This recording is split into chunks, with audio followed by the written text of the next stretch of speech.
Welcome to everybody again to the Iowa City Council formal meeting on July 21st.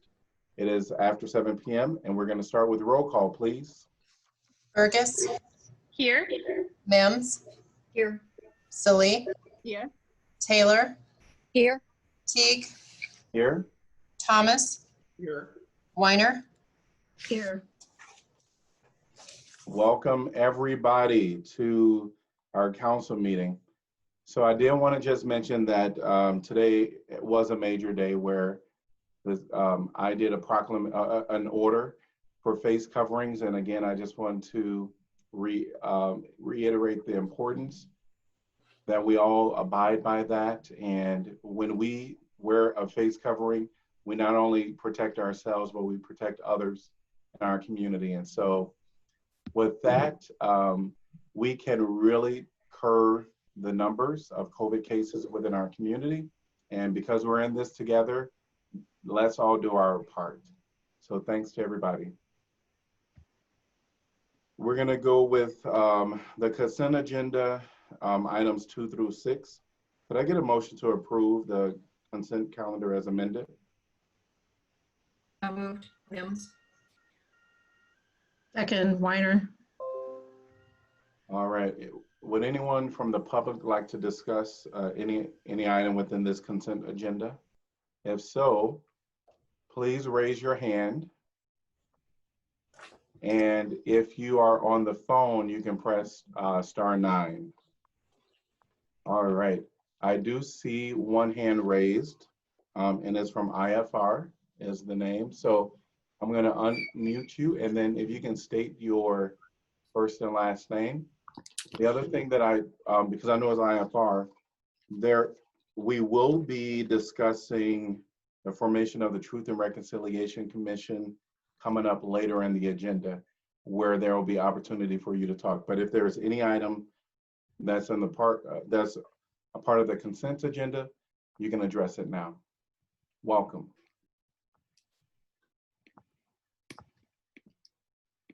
Hi, this is Raneem Hamad. Hello, Raneem. Hi, this is Ala Mohammed. But we don't have anything else to discuss. Just wanted to make sure that we're present for the discussion and the agenda. Thank you. Awesome. Thank you for joining us. We'll be back to you. All right. Would anyone else like to address any item that is a part of the consent agenda? Seeing none. Council discussion? Hearing none. Roll call, please. Fergus. Yes. Mims. Yes. Saleh. Yes. Taylor. Yes. Teague. Yes. Thomas. Yes. Weiner. Yes. Motion passes 7-0. Item number 7. This is community comment. This is a time to discuss, we ask the community to come and discuss any item that is not listed on our formal agenda. Now is the time for you to discuss. And I see one hand raised. And if you're wanted to talk on this, please raise your hand and I'll recognize you. And if you're on the phone, please press *9. I'll start with Nicholas, followed by Sarah. Nicholas? Sorry, I just had to unmute myself there real quick. I wanted to talk briefly about, oh God.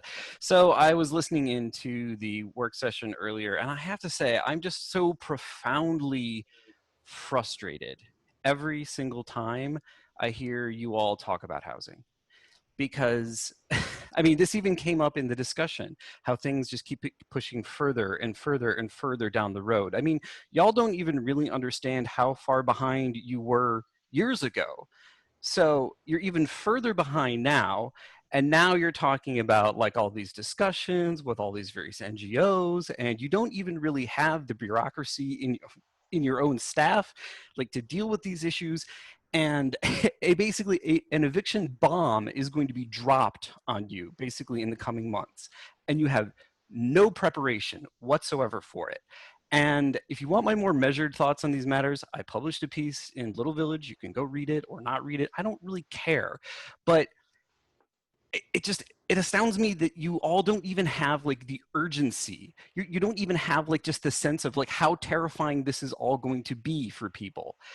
Basically because it doesn't affect you. And that is what is so infuriating about all of this. It doesn't affect you, and so you just don't care. Like, you'll say you care, but you don't actually care. And I'm having a rage stroke and it's pissing me off, so I'm just gonna stop. Thank you for listening to me, whatever. Okay. And we will have Sarah followed by IFR. Thank you, Nicholas, for your comments. Hello, everyone. Hello. I would like to talk with you about a report that the Johnson County Affordable Housing Coalition released. This is Sarah Barron, Executive Director of the Johnson County Affordable Housing Coalition. On Monday, we released a report entitled COVID-19 Housing Needs and Solutions, and I did send it to each of you and a few key staff members as well. I just want to highlight a couple of things from the report. The first is that before COVID was ever on the radar, 51% of Johnson County renters and 16% of homeowners were overextended by their housing payments. We have 8,000 households in Johnson County that were already paying more than half of everything they bring in each month just to keep a roof over their heads. And obviously, COVID is going to both deepen and widen the number of people and the level of impact, economic instability and housing instability on people in our community. We surveyed households and also nonprofits to get a sense of how people were feeling about their housing stability, how they were paying for their housing, and what they saw on the horizon. And what was very clear was that households have mostly gotten by so far on short-term one-time interventions. We know those are expiring. The stimulus check is gone. The $600 a month is expiring. The eviction moratorium expires in 4 days. And there is nothing left in its place for longer term support. We additionally saw a really increased number of households that are relying on loans and credit cards to pay for basic needs, expenses including housing. And that's mirrored by national data that's seeing a sharp uptick in credit card and loan use for housing payments as well. We have some really basic policy recommendations for you to consider, and I would be so glad to do the work to pull together other people you can sit around a table with and discuss this, as you mentioned in your work session. The first is that, unfortunately, we can't depend on future federal rent or mortgage relief. Our national partners are not very optimistic that is coming, a second wave of that, although we'll hold out hope. We do know that we have $20 million from the state of Iowa, and as Tracy laid out for you, there are some real limitations in who can be reached by that. Although it is a very important recess, and we can and should continue to advocate for an easing of those barriers and making sure that every single person who can benefit from that knows how to apply. We also are really seeing this need for utility relief. Glad to see you picking that back up again. You'll remember that in April, we first approached you about the need for that. And the numbers certainly support that that is a concern for many Iowa City households. A couple of other things. One, we really need to think not just about waiting until households are behind in their payments to offer them assistance, but really looking at how we can provide a longer term but still temporary rental assistance program where people pay what they can afford for their housing and a subsidy pays for the rest. This would provide some much needed stability through the course of this pandemic. It would prevent people from getting in this cycle where they're falling behind all the time and constantly in crisis, and give households a chance to get back on their feet. There are obviously some challenges to a program like that, but this is Iowa City, this is Johnson County. We can figure out those challenges and fix it. And along those same lines, as I think Mazahir mentioned, we have invited all of the housing partners to a meeting on Friday where we're going to sit around and look at even further strengthening the coordination among agencies so that we are not sending someone to one stop. And if that doesn't work for them, we're sending them to place number 2. And if that doesn't work, place number 3. If you're a person in crisis, how many doors do you want to have to knock on before you can get the help you need? We want the answer to that to be just one. And your nonprofit partners are here willing to make sure that that happens. So please, if you haven't yet, look at the report. There's a lot of data in there. And also some really critical stories from people firsthand who are saying they are desperate, they're feeling at the end of their rope, They're waiting for their city to act. And there's never been a time more than now where we have to abandon business as usual and respond to this crisis so that we can get through this together. Thank you. Thank you, Sarah. And we'll have IFR. Please state your name. Hi, this is Raneem. And I noticed that this was not on the agenda and just wanted to bring it up again, hopefully that it comes up again in discussion later on. Regarding the two representative positions or spots, seats for IFR members to be a part of council discussions whenever the council is discussing IFR demands or other IFR things on the agenda. So I'm hoping that the council would speak on that as well tonight. Thank you. Anyone else like to address council? Please raise your hand. If you're on the phone, please press *9.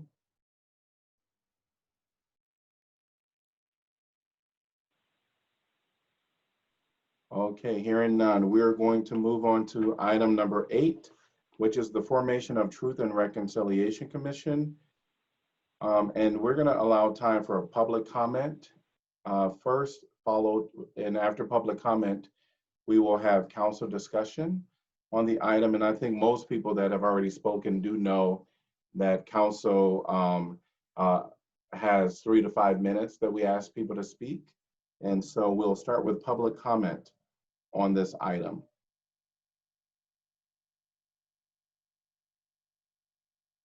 And maybe before we actually go into public comment, I would like to say that council hope is to really hear from the community.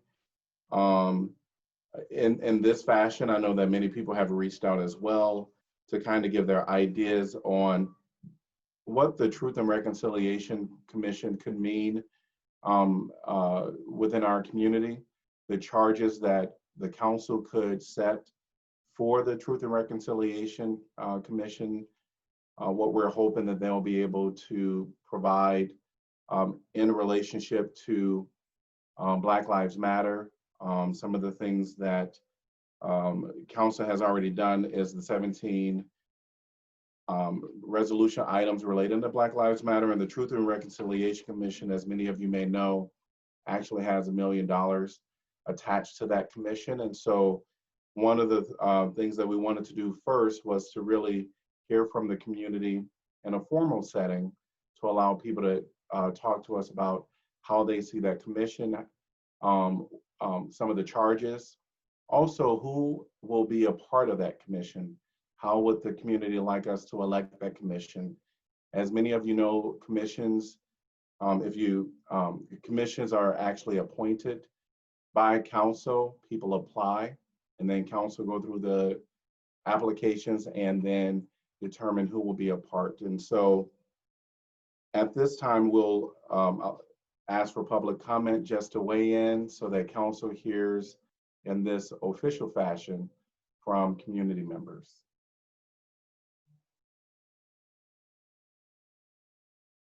If you would like to address this topic, please raise your hand and then I will call on you.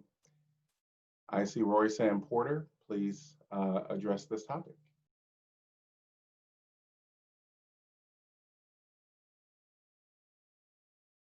You're on mute.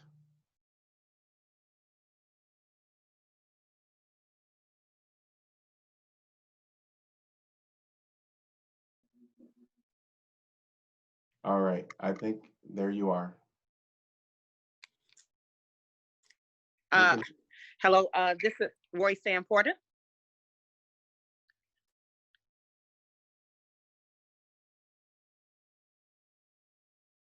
Hello, I think I'm off.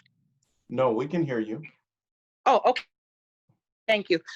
This is Roy Sam Porter, and I just want to report out that I am the president of the Black Voices Project. And I do want to let you all know that we had a meeting last Monday with the Black Voices Project, and we have broken our group into committees.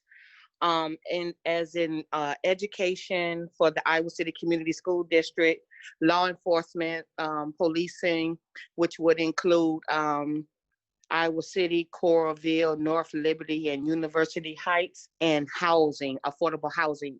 Those are some things we have broken down into committees.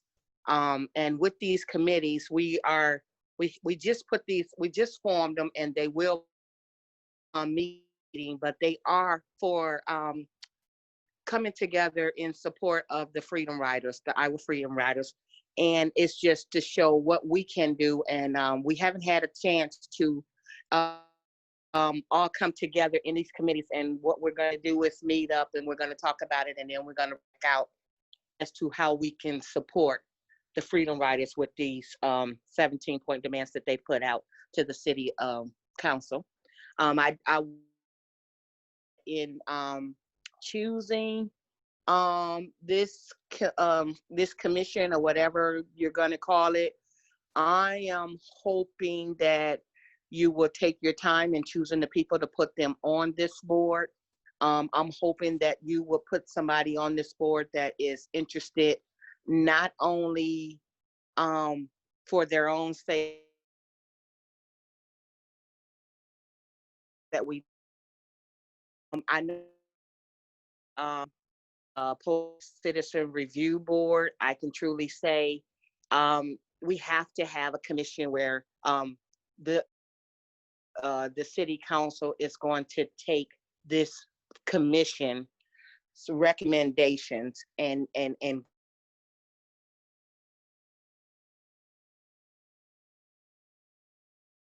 mission. And I don't know, I just I think it's very important. I'm really proud of what y'all doing, but it's got to be fair and consistent across the board. You got to have the right people, and I don't know who you're gonna put on there, or how you're gonna go about it, but I'm just hoping that you just don't choose somebody because they say, yeah, I want to be a part of. I'm hoping maybe interviews or something, but that's just my little take. I want to put my little 2 cents in it, but I did want to let you know that the Black Voices Project did come together, have put together some committees to show how we can support the Iowa Freedom Riders. Thank you. And I see IFR, please state your name. Hi, this is Reneem. And I just wanted to just inform everyone that with regards to TRC, IFR is hoping to work with everyone in the community. And our vision is that this is a wide spread community effort, and that everyone is involved in the community. And we really hope that everyone works in this project together. Second thing that I wanted to point out, we have a lot of, in terms of how we want the commission to be, we want this to be an independent commission. And to what Royce-Ann was earlier speaking about, we also want it to be not only independent just because of the importance that recognizing that we're working, that the commission would also be working, in investigating government departments, but also because it would increase the legitimacy, of the commission within BIPOC communities and the whole Iowa City community. And so with regards to having that independence, we are envisioning to have people apply to the commission and having a majority of members who are from the community and BIPOC people in the community who will be leading the commission, and having 3 other members who are, probably from academia, who have history working with human rights processes and truth and reconciliation processes to be on that commission as well. So that's just one. I just wanted to just, throw out some ideas beforehand, just in case anyone wanted to understand what we were coming up with, and if anyone wanted to add any more comments to that right now during the public comment session. Thank you. Thank you, Renee. Jessica? Hi, can you hear me? Yes, we can. Hi, this is Jessica Andino. I serve as the vice chair on the Human Rights Commission for the City of Iowa City. And we have been meeting, 3 of us from the commission have been meeting with Reneem from the Iowa Freedom Riders, and then also with Aaron Page's group from the University of Iowa Center for Human Rights on this initial formation and grassroots efforts that IFR is trying to establish here of the TRC. And I really just want to commend IFR's leadership for their overall vision and their patience in understanding how slow some things work, but they're really taking their time to create a strong foundation for this TRC, thinking about an overall budget line by line, thinking about how we're going to do the truth seeking, how we're going to be able to do all these different components on this actually very short timeline. This is a very, very, very daunting task that's being led by such young and brilliant community leaders. And I just really wanted to commend them for bringing in, as Reneem said, these other groups that can help facilitate but not take away the efforts that IFR is already making. Thank you. Thank you, Jessica. We'll hear from Aaron. Yes, hi.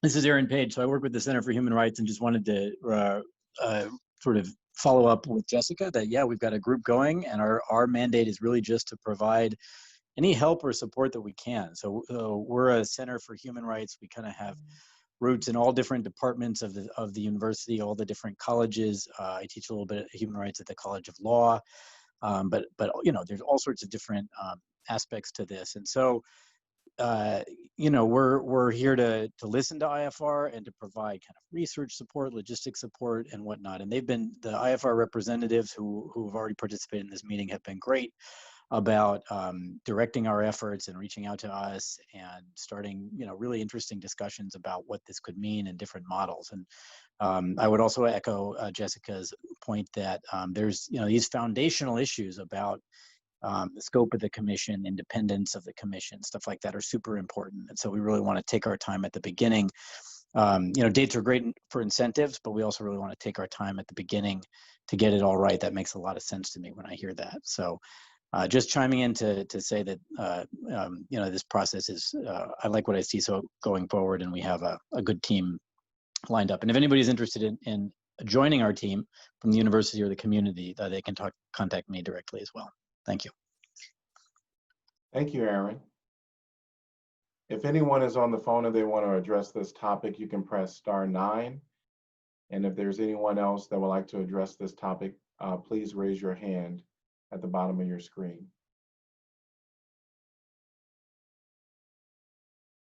Angie Jordan, welcome.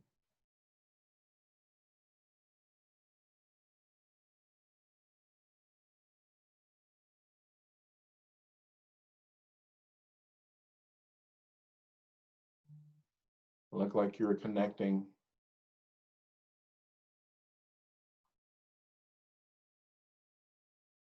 Look like, all right, there's Angie Jordan. You're on mute.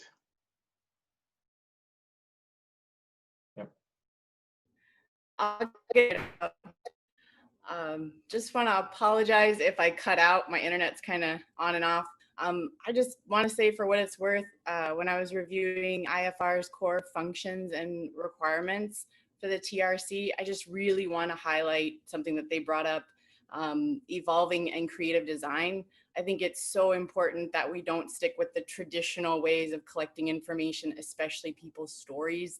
And for those that are helping develop the commission, and when the commission gets out there, there are so many groups and individuals too that want to help the process, maybe even share their stories. And so finding those folks or engaging those folks, it's not going to look traditional. I personally don't think it is. And so I just want to highlight something they've brought up, and that's how important evolving and creative design for this commission is. Thank you. And IFR, please state your name. Hi, this is Reneem. I just wanted to check, will IFR have more time to speak about the TRC after public comment, or is it just? Yep, it's during public comment right now. Oh, okay, all right. So I wanted to speak about a couple more things other than just the document that you guys have already received. With regards to the budget that Jessica actually referenced a little bit while earlier, IFR has been working. So the council has allocated $1 million for racial justice initiatives in Iowa City, you know, with regards to the work that IFR, the protests that IFR has done in the Black Lives Matter movement here in Iowa City. And so with regards to the IFR and the TRC, we believe that we can use that money to, one, fund the IRC, and two, secondly, fund reparations initiatives within Iowa City that can include housing initiatives, that can also include transportation initiatives that, you know, all these things that other people have been working on and trying to achieve for Iowa City, and we can use the TRC process to, move forward to these things, these things as the end goal. And I think that in terms of the budget, I'm just going to give you guys a breakdown of how we were thinking some as certain important aspects of that budget.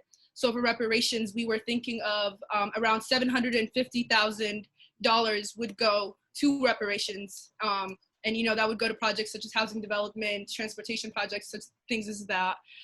For the, like Angie said, this would, to have public hearings that truly encompass everything that this process really needs to achieve. It's really, really important that we use multimedia as a tool to, one, create promotional videos for this for the TRC, so that the TRC can get the wide participation that it needs for it to get the respect that it deserves, and for the process that the community will go through to get the respect it deserves.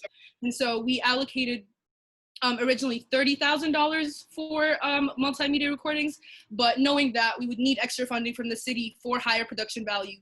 For example, we were hoping to create a series of promotional videos for the TRC and the transformative process in and of itself before the commission, was even to set out for its work, so that the community understands the importance of this process and the importance of this transformative movement that we are creating here via Black Lives Matter. In terms of, for example, space and to hold public hearings and these procedures, and to hold commencement ceremonies as well. We were thinking that instead of using the $1 million for this cost, the city could allow us to use spaces such as the Hansher, the Engler, and in terms of also creating these multimedia productions, we could also get help from Film Scene and these other institutions that are within the community that can help us really make this a wide spread participation effort. And then also with regards to the people who come out, victims who come out, sorry, my dog is by me, for victims who come out and share their stories at these public hearings, they need to feel that they have to feel that they are safe, and they have a safe space for them where they won't, expect retaliation for them coming out to share their stories about racial injustice in all aspects of Iowa City, whether that be the business community, the university community, or just the school community. And so to do that, one, the city has to create a victims legal defense fund that can provide those services, for victims if there is retaliations, from businesses or anything else. And then the commission also needs to hold really real power, and needs to be able to, one, be able to have subpoena power to get documents in terms of actually trying to create, the fact-finding aspect of the commission and figure out what is the truth, of racial injustice in Iowa City. And then the commission should also have the power to, have enact consequences for people in the community who do retaliate against victims who share their stories. Because that is not in any way what this movement is trying to do here. IFR is envisioning that the TRC provides a space for Iowa City to create a shared sense of community that is based on understanding and education, and to use that to move on into a new, a new fold of Iowa City where everyone feels that they are part of the community, where everyone feels that they are safe and that they belong. And so IFR truly believes that, having an independent commission set up, led by community leaders and BIPOC community leaders leading this process can really have that enormous effect and make Iowa City a beacon of hope for other cities across America. And this can actually be, a process that can bring people to Iowa City, because people can finally see that, hey, this is a place that is deciding to make a change and actually about that change and is actually committing to it. So I really hope that the council takes this seriously and takes IFR's recommendations seriously and is willing to work with us moving forward, especially in terms of getting widespread participation from all communities in Iowa City. Thank you.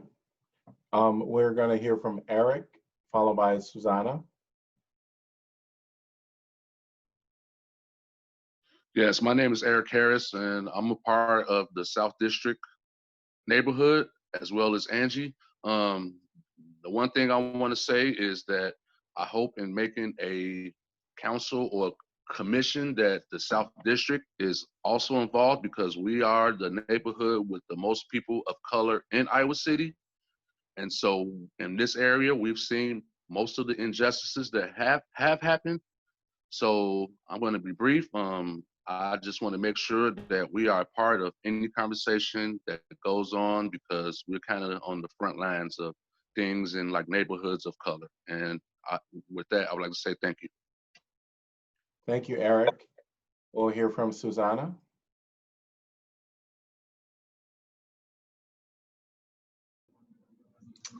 Hi, this is Susanna.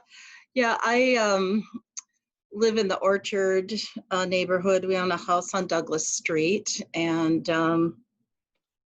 we have, it seems like there's more of us that are being out in our yards more, and I feel like we're really getting to know each other better, and it's been really wonderful. I have a concern about a couple of things. One is with the school situation.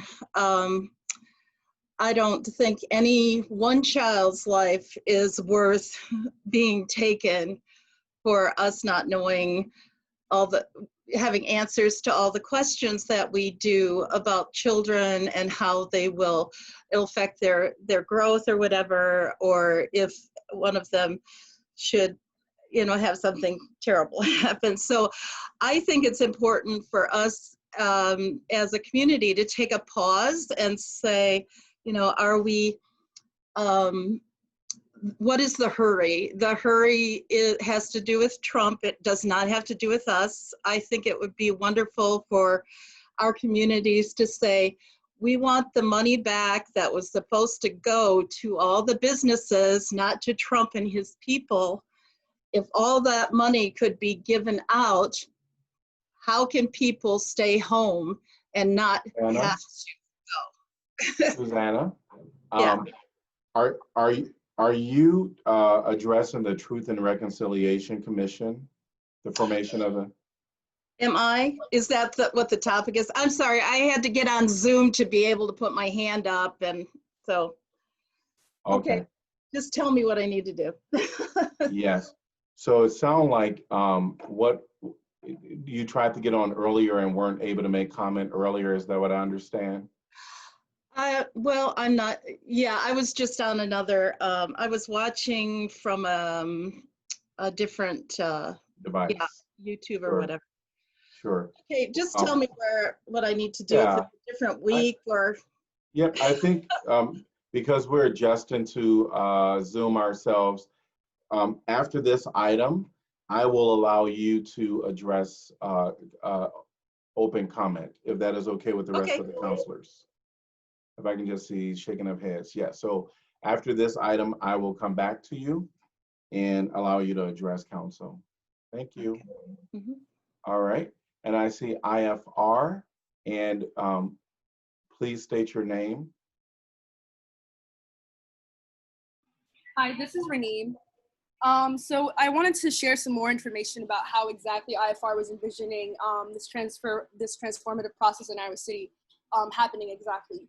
Our plan is to, yes, we're going to have the fact-finding commission. Yes, we're going to have the truth-telling aspect of public hearings, but we're also going to have community-wide teachings at the end of the process where every single member of the community is present and is educated on topics regarding race, racial issues in Iowa City in and of itself, and the abolitionist movement in and of itself as well, so that people are one. We all understand that ignorance is the root behind a lot of these issues. And we hope that by through this process and having everyone, be actually educated and, actually understanding each other and where the other person comes from, we can have that, we can have the Iowa City community move forward into a shared sense of a community and a shared sense of experience in Iowa City.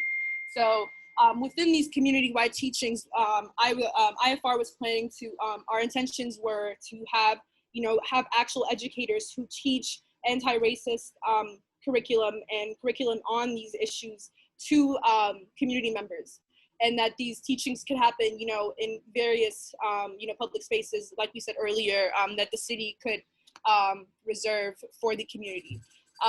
With regards to the community-wide teachings, it's really important that the city, have a lot of funding in terms of promoting these events and in terms of making sure having ways, to hold institutions in the community accountable for participation in the community-wide teachings. Businesses have to be there. University members have to be there, and officials have to be there. Students, university students, high school students could be there.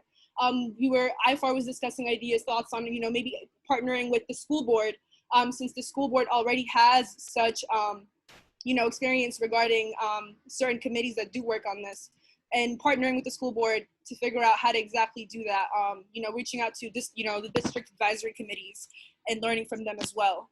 So there's a lot of, room for creativity and a lot of room for, just collaboration. And we're hoping that, the council agrees with that and, reaches out to other community members as well, to bring their support. And then in terms of accountability, we were also thinking that, to make sure that businesses show up to these public hearings and hear exactly what community members of Iowa City have to speak on them and what they have to say about them regarding racial injustice. We have to have an accountability system, right? And so, we were thinking of, maybe having like plaques. If a business in the community comes out to the public hearings and is part of the process all the way, to the end with the community-wide teachings, they receive a plaque that states that, they've, done this, this, and this, and then they're a part of, our new community.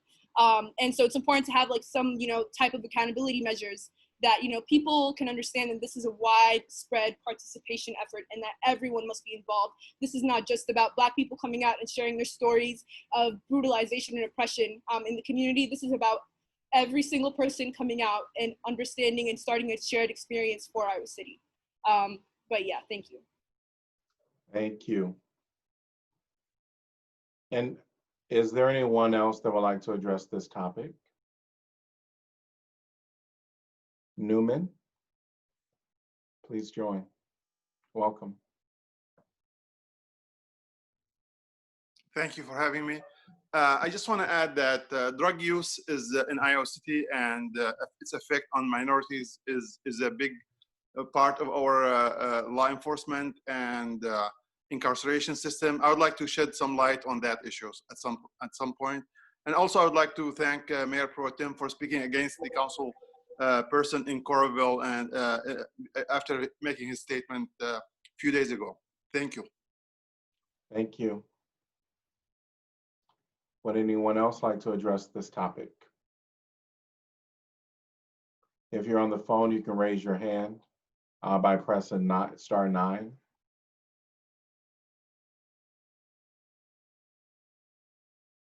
Okay, seeing no one, I'm going to transition over to council. And thanks to everybody that participated in the public comment section. I did want to just make a statement in relationship to IFR and the one speaker that spoke a couple of times. We know that IFR kind of appointed someone to be their spokesperson.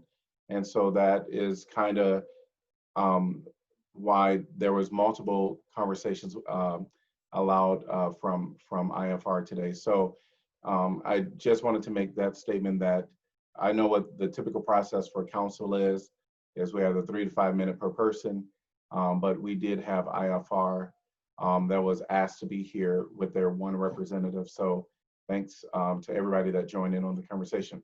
All right, we're going to transition back to council discussion. And does anyone have any initial thoughts or comments? Mayor, I'd be glad to jump in. At the last meeting, Councilor Weiner and I kind of formed a subcommittee with the hope of bringing back a draft resolution for consideration by council on this item. And we're not quite there yet. So we want to make sure that we received public input and had the opportunity for the discussion for creating the framework for this commission. So just very briefly, to make sure that the public hears the context of what we're talking about. As you had mentioned, Mayor, we adopted the 17-point resolution in response to the Black Lives Matter movement in support of addressing systemic racism in Iowa City. One of those items is the formation of this commission, which under the model of other commissions that the City of Iowa City has created would have members appointed by the City Council and then would make recommendations to Council or would conduct activities as set forth in that resolution defining the operations of the commission. So in that process, we received, and there was in your packet, both the document from the Iowa Freedom Riders setting forth the core functions and requirements of a process for truth and reconciliation. And I hope we can just kind of highlight some of those aspects. I think from talking with Councilor Weiner, at least she and I are in agreement that the core functions and requirements of a commission like this, or the process that the commission would undertake, are certainly those that are represented in this document. That's what we hope to do, and I think that's what was set forth in our resolution. As IFR indicated, as Raneem spoke to, having accountability, having full participation from the community, having this resourced by the City of Iowa City, but not having it be the council itself, carrying out these activities, that having a level of independence is very important. Creating a structure for safety so that individuals who choose to participate understand that they can have some kind of protection from retaliation, from retribution, if they're speaking truth that other people may not want to hear, that they might want to react badly against, is certainly important. And having something else that Raneem spoke to that I think is critically important is the way that we present what we're collecting to the rest of the community, so it really is compelling. And I think she spoke to multimedia, and that certainly I think is something that we should encourage the commission to do, is to undertake different types of media for both collecting the stories and the truth from members of our community, as well as sharing that with the community and preserving it for the future. So those were just a few of the things that in our work to think about what should the commission do, we considered, and I wanted to highlight. And then certainly the brass tacks of the commission itself, we heard from a few community members tonight about groups that may want to be represented on the commission. So as we're considering how many members and what the composition of the commission should be, I've heard obviously Iowa Freedom Riders, Black Voices Project, Human Rights Commission, South District or South District Neighborhood Association. I think several of us received comments from an individual advocating for a member of the Community Police Review Board, also serving on the commission. So those are just a few examples that we could, as we did in the Climate Action Commission, have sort of specific spots that were held for representatives of different groups. So that's one thing for us to consider. So there's just a little bit of background, and I think the context of what we're working on, but hopefully we can discuss.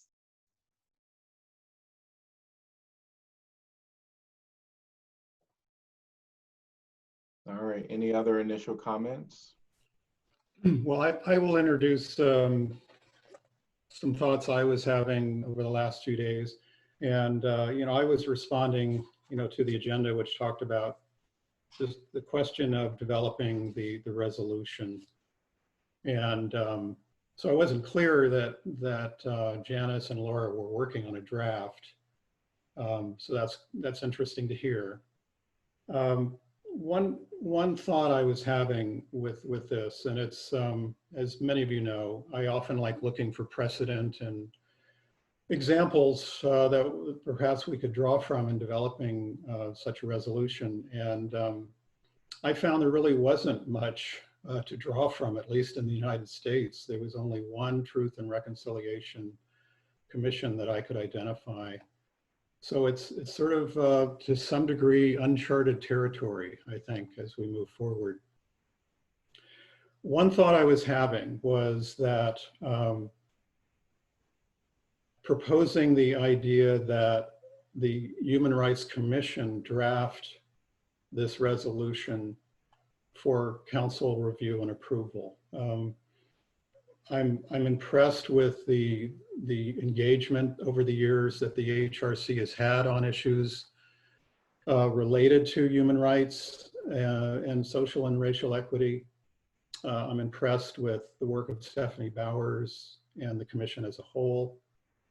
And it seemed to me an opportunity to kind of bring in some of that experience that they've accrued over the years in helping to craft the scope and structure of this commission for our review and approval. It also, in my mind, would help distribute the load. I am really concerned with the amount of work council is doing. We just had the meeting in our work session over COVID, which I think has kind of been lost to some degree, just simply because we're responding to so many issues simultaneously. So it seemed to me it might be an opportunity to bring in a commission whose charge has for many years been addressing this kind of issue, provide a framework that we could review and approve, and then move forward in creating that commission. But I just wanted to suggest that as one possible way we could approach the creation of the resolution.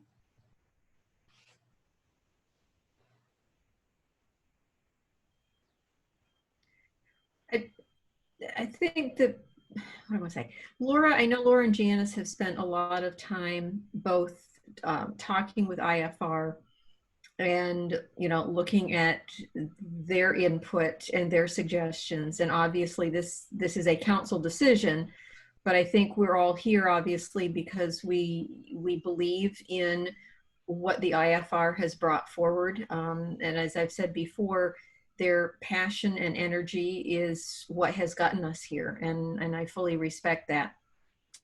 That doesn't mean we're always going to agree on everything, but I think they've set us on an interesting path. I think they have done a lot of research.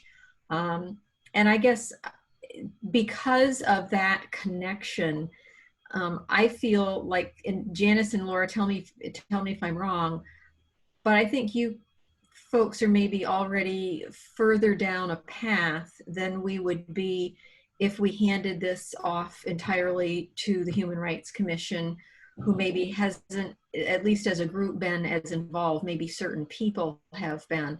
I'm certainly more than willing to, to have their input, obviously, on this as well. But I would hate to do anything that would slow the process down. I just want to add something on that line. Even not talking about this, but I really want to comment on what John. I agree with Susan. I just feel that Laura and Janice, all of us are passionate about this issue, of course, but I can see you're passionate about, like, really, you work hard on working on this issue. The things that I really don't like, and I'm gonna be honest, I love the Human Rights Commission. They're great people. They do a lot of good things. There is no doubt.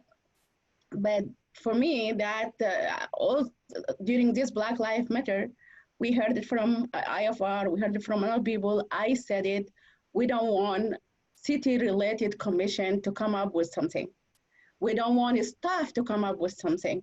That's why when we said, Laura and Janice, they are not coming up from something from their mind. They are reaching out to people. They reach out to all the groups, and now they still listening to the public comment, as Laura mentioned early, that she's not ready to give something because she wants to listen what the public going to say tonight. So she can add that to the thing that she will craft it and bring it to us. My understanding, Human Rights Commission is very involved on this discussion, where they work with the University of Iowa, also Center of Human Rights, IFR, and the rest of the group. And now, I guess also Roysam Porter, she mentioned that she have committee from the Black Voices Project. So all those people, they work together and come up with something. And of course, if somebody did not reach out to Laura and Janice yet, and they still have input, I will encourage them to reach out to them so they can add their comment, online. But I really support that. We don't have to hand this to any commission, but we encourage commissions to work with them so they can come up with something. And I believe that the Human Rights Commission already do.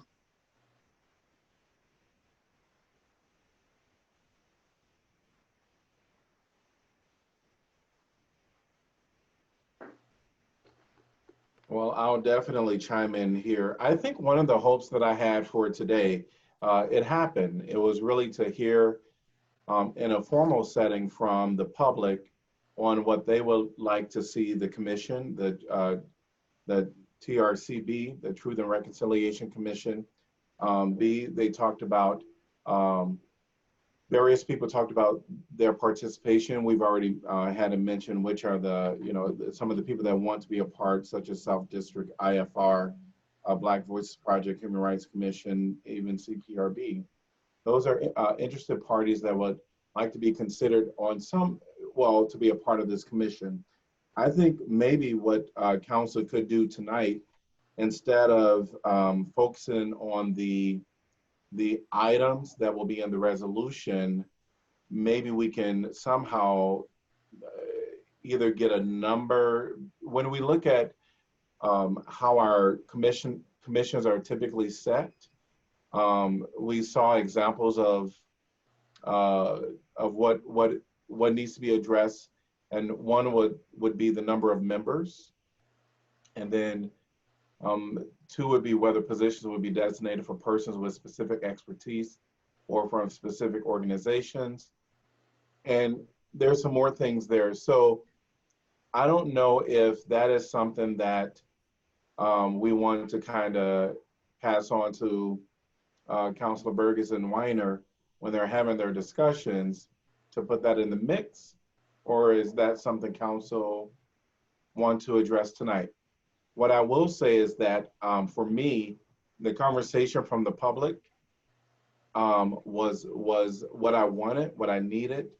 And I actually don't have a lot of comment that I want to give because I want to walk away. And I think we need to really develop a template for the resolution that council will come back and be ready to vote on. So tonight was very beneficial for me. And even though I know it seemed like government goes slow, but I would rather go slow and get it right than to go fast and do something that we're going to retract. I'll just add a couple of comments, and I don't necessarily want to get into the specific nitty gritty, but just kind of to the points that you just mentioned, Mayor, on that list. On the number of members, I don't have a specific number. My comment would be, I think this is a commission that, unlike some of our others, may need to be a little bit larger than we normally have. I actually think our Climate Action Commission is fairly large as well. But I think this is a group that is going to have a lot of work to do. And I think it's important that we have a very diverse group, even from within the BIPOC community, so that we make sure that there is plenty of representation. So I would encourage Janice and Laura, as you're looking at this, to think maybe a little bit on the larger side than we have sometimes. Obviously, I would hope that we would allow them to form subcommittees and bring in other people from outside of the commission to help do the work if needed, because I do think there's going to be a very, very large workload here. So that would be my comment on the number of members. On whether positions will be designated for persons with specific expertise or from specific organizations, I would say yes to both of those. I think there are organizations within our community that have been doing a lot of work, some for short period of time, some for long, and they I think have qualified themselves for having representation here. But certainly we have people within the community who could provide a lot of expertise and or just, their longevity in the community and their involvement and their experiences as a person of color, I think would be valuable. So I think we want to think very broadly as we look at that membership. I think you already have a lot of information on the duties and responsibilities, probably a long list that you'll be putting in there. I think personally, I think members should be required to be residents of Iowa City. This is something that really has been put in our lap by IFR. They've had some conversations with other areas, but not as much. And I think this is something, while certainly we want to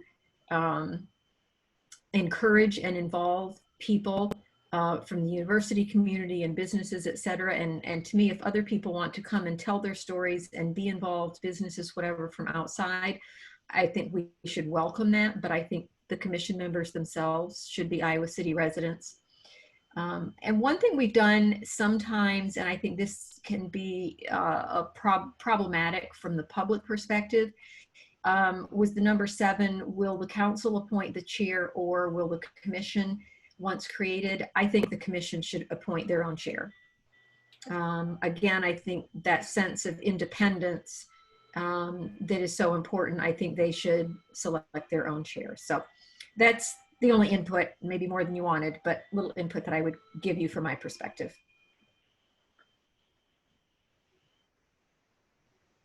If no one, I can chime in. Yeah. I just wanna, I agree with most of the things that Susan Mims said.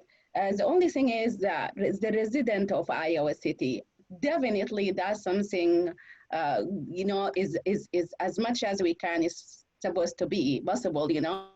But the problem is, for example, we talked about the representative from organization that they have person of expertise, like for example, University of Iowa Center of Human Rights. If the person that they want to be involved in this is not Iowa City residents, but they are representing, for example, for the climate action, we have some person from Mid-America. They will send that person to us, and we don't have to ask them, is that person live in Iowa City or not? Can we also add this to consideration when we say Iowa City resident? I would agree with that. I mean, I would agree with that. If there's somebody that we're looking for that has a specific area of expertise that we really want and need, I would agree with you on that in terms of making that exception. Sure. And the other thing, I really encourage Laura and Janice before they come back to us. As the mayor said, this is very good meeting tonight. We heard from a lot of people. We heard from the South District Human Rights Commission and VPIP and University of Iowa Human Rights, IFR, and we did not hear CPRB, but I think they are involving too because part of them are in VPIP, the Black Voices Project. I think those groups are a lot good group that they can bring us a lot of good information, and I encourage Laura and Janice to also meet with them individually, or maybe have a meeting where they have a representative from all those people to come and give you the final thought, maybe, so you can bring us a draft that has a voice from all those representatives. That I really encourage you to do so.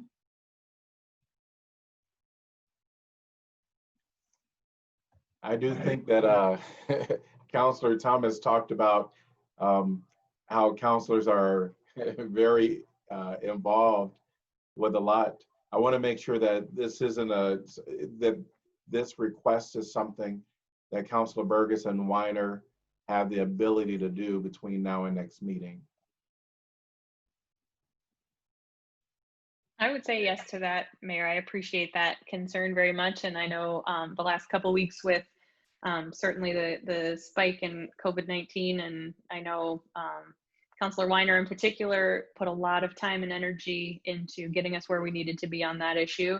But I think we will continue to work together and be able to bring something back to you. This input that we're getting is tremendously helpful. I would be interested in hearing more counselors' preferences, I guess, on the questions of residents of Iowa City and kind of holding spaces for different groups or areas of expertise. And Janice, of course, I'll let you speak for yourself. I'm uncharacteristically quiet because you've said it very well, and I really have been sucked up with other things. So getting back into this now. I think for me, as I think the number of members, I imagine it will be 11 or more, but I'm going to kind of not give a hard number and just kind of wait for that to kind of play itself out. In regards to members being residents of Iowa City, I think if it's not an organization, I think we should appoint some organizations. Personally, I've talked about this in the past, where I believe that we should ask for organizations to apply to whatever board or commission we set up. And then we would have space for those, for them to appoint someone from their organization to be a part. And we've already had, 5 organizations speak tonight, but I think these organizations are all organizations that we would seriously consider them having a space on this commission and almost any other work group that we create. So to answer the question specifically about the residents, should the resident be of Iowa City? I think if it is someone that comes from an organization, they do not. But if it is definitely someone that we need to, I don't know if we call them at-large positions or what we call them, but we need to, let's say we have 9 unreserved spots, then those would need to be residents of Iowa City. From my perspective. I think Susan pretty well summarized for me how I would have responded to those specific questions. I do think I think the climate action is 11, if I'm not mistaken, and I think one of the advantages of having a larger group is it can better capture the diversity, but also it allows for the group to break down into smaller groups. Because there probably are going to be committees like climate action that will form within the commission. So it allows for people to fill those assignments. And then making an exception for residency for anyone with a special expertise, I think makes sense. Although I think, it would be preferred if they live locally. I think the Mid-American representative lives in Iowa City. So it is possible, especially if we make that a preference. This is Pauline. I'm back on now. I had some technical difficulties. I won't repeat anything that might have already been said. I just caught John's conversation, and I agree with what he said. I did have one point, and it may have been brought up, that I think the Human Rights Commission needs to play a major role in this commission or committee, whatever we want to call it. And I kind of had a question maybe for Eleanor, and this might have been brought up. Someone pointed out to me that a person can't sit on more than one commission for the city. If that's true, because I was hoping that somebody from HRC might be able to be a part of this, but maybe they can be a part of it like a consultant as opposed to actually being a committee member. Pauline, we do have a resolution like that, but I think this resolution could override that or speak specifically to it for this particular commission if that was what the council wanted to do. Oh, that's good. Thanks, Eleanor.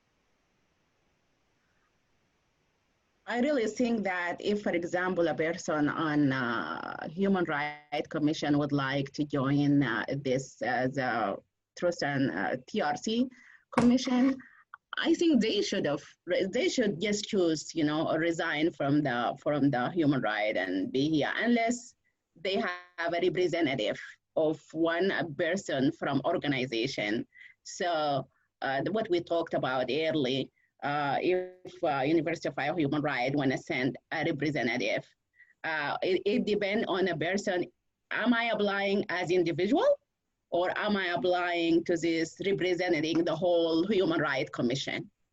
That's have to be in consideration, because the commission can elected or appointed one person from the Human Rights Commission to be represent the Human Commission in there. But otherwise, if, for example, a person who is in the Human Rights Commission would like to apply as individual community member to the TRC, they have to resign in order to do so. I don't know what Eleanor is gonna say on that, but that's what I think.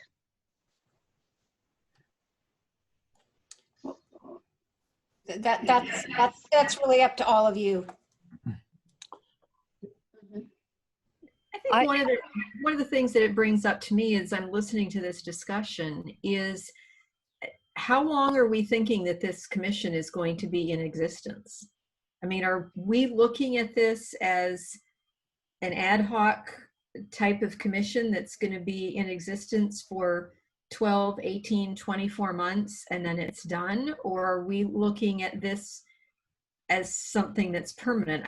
I guess up until I started hearing this, in my mind, I've always looked at it as more of an ad hoc temporary type commission, because if it's not temporary, then I think we have to be very cautious about, do we have people serving on more than one commission? If it's ad hoc, then I see that working better and having that representation from human rights and from CPRB. Your resolution adopting the 17 points characterizes as an ad hoc commission. That doesn't mean that it couldn't be permanent at a later date, just like the Climate Action Commission was initially ad hoc and then became permanent, but I think it's envisioned in the council's resolution as ad hoc. Thank you. If I may just jump in real quick, the last two ad hoc committees that the city council created, those resolutions are in your packet. And if you dive down into the details on those, that would be the Senior Services Committee and the Diversity Committee. They both allowed in the resolution for members of other boards and commissions to participate. So not that you can't restrict it, but the last two times this issue has come up, the council has allowed applications from other people, from people serving on boards and commissions. Again, I would be in favor of that. I think the HRC for years has been looking at those kinds of diverse issues in our community and doing wonderful things, putting on wonderful, great events to point out the people of color in this community and give awards and such. So I would be in favor of that. They even in their minutes talked about a subcommittee that they have, the HRC. They recently renamed Anti-Racism Working Group. So they're working on similar issues, and they should be able to work hand in hand with that. We're not asking somebody from the South District Association to drop out of that, or even from the IFR to drop out of that and just be a part of this. It's all people who are concerned about the same things and want to work together. So I see no problem with somebody from HRC being on it.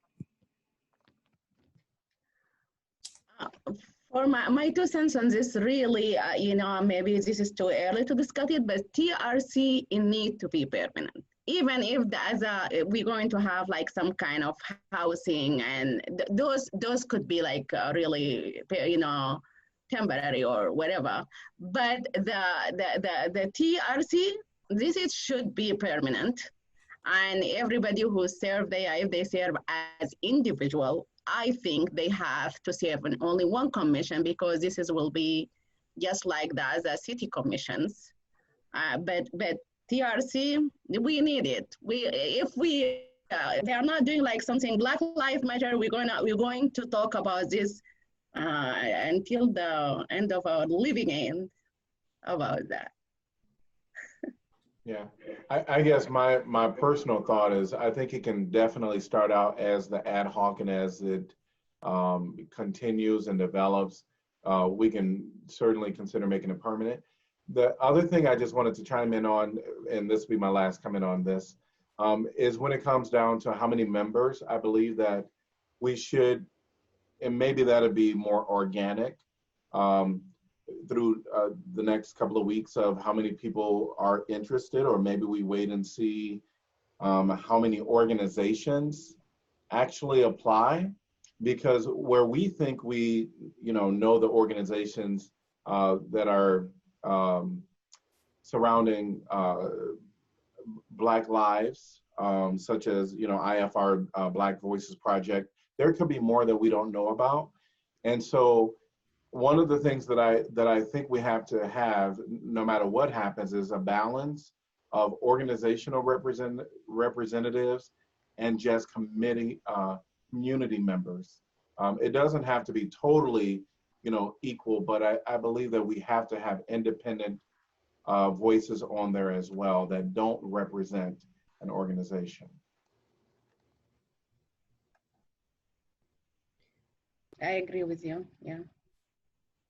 Mayor, I have a couple points I'd like to make, but I can wait until council is done. Please go right ahead.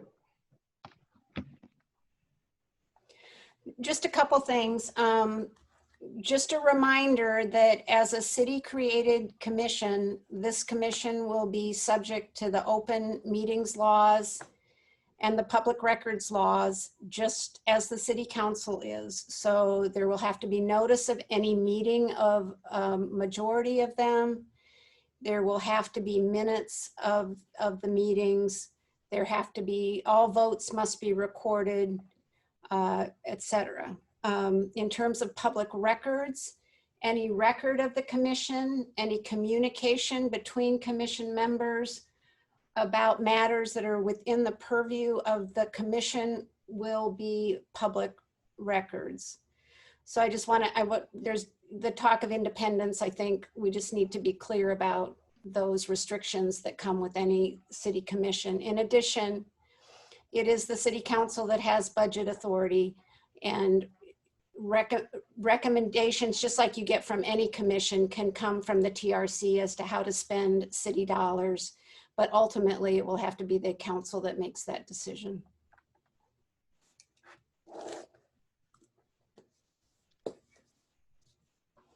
The last thing I will add, I just want to remind again, Laura and Janice, when you reach out to the different community groups, don't forget, also I want to remind IFR and also both of you to reach out to the interface, community group, because those also, a lot of them have a very good input on that. So we can just include it. And as much as you remember somebody, I really just would like everybody to have input on this. As the mayor said earlier, will be really good when everybody have input.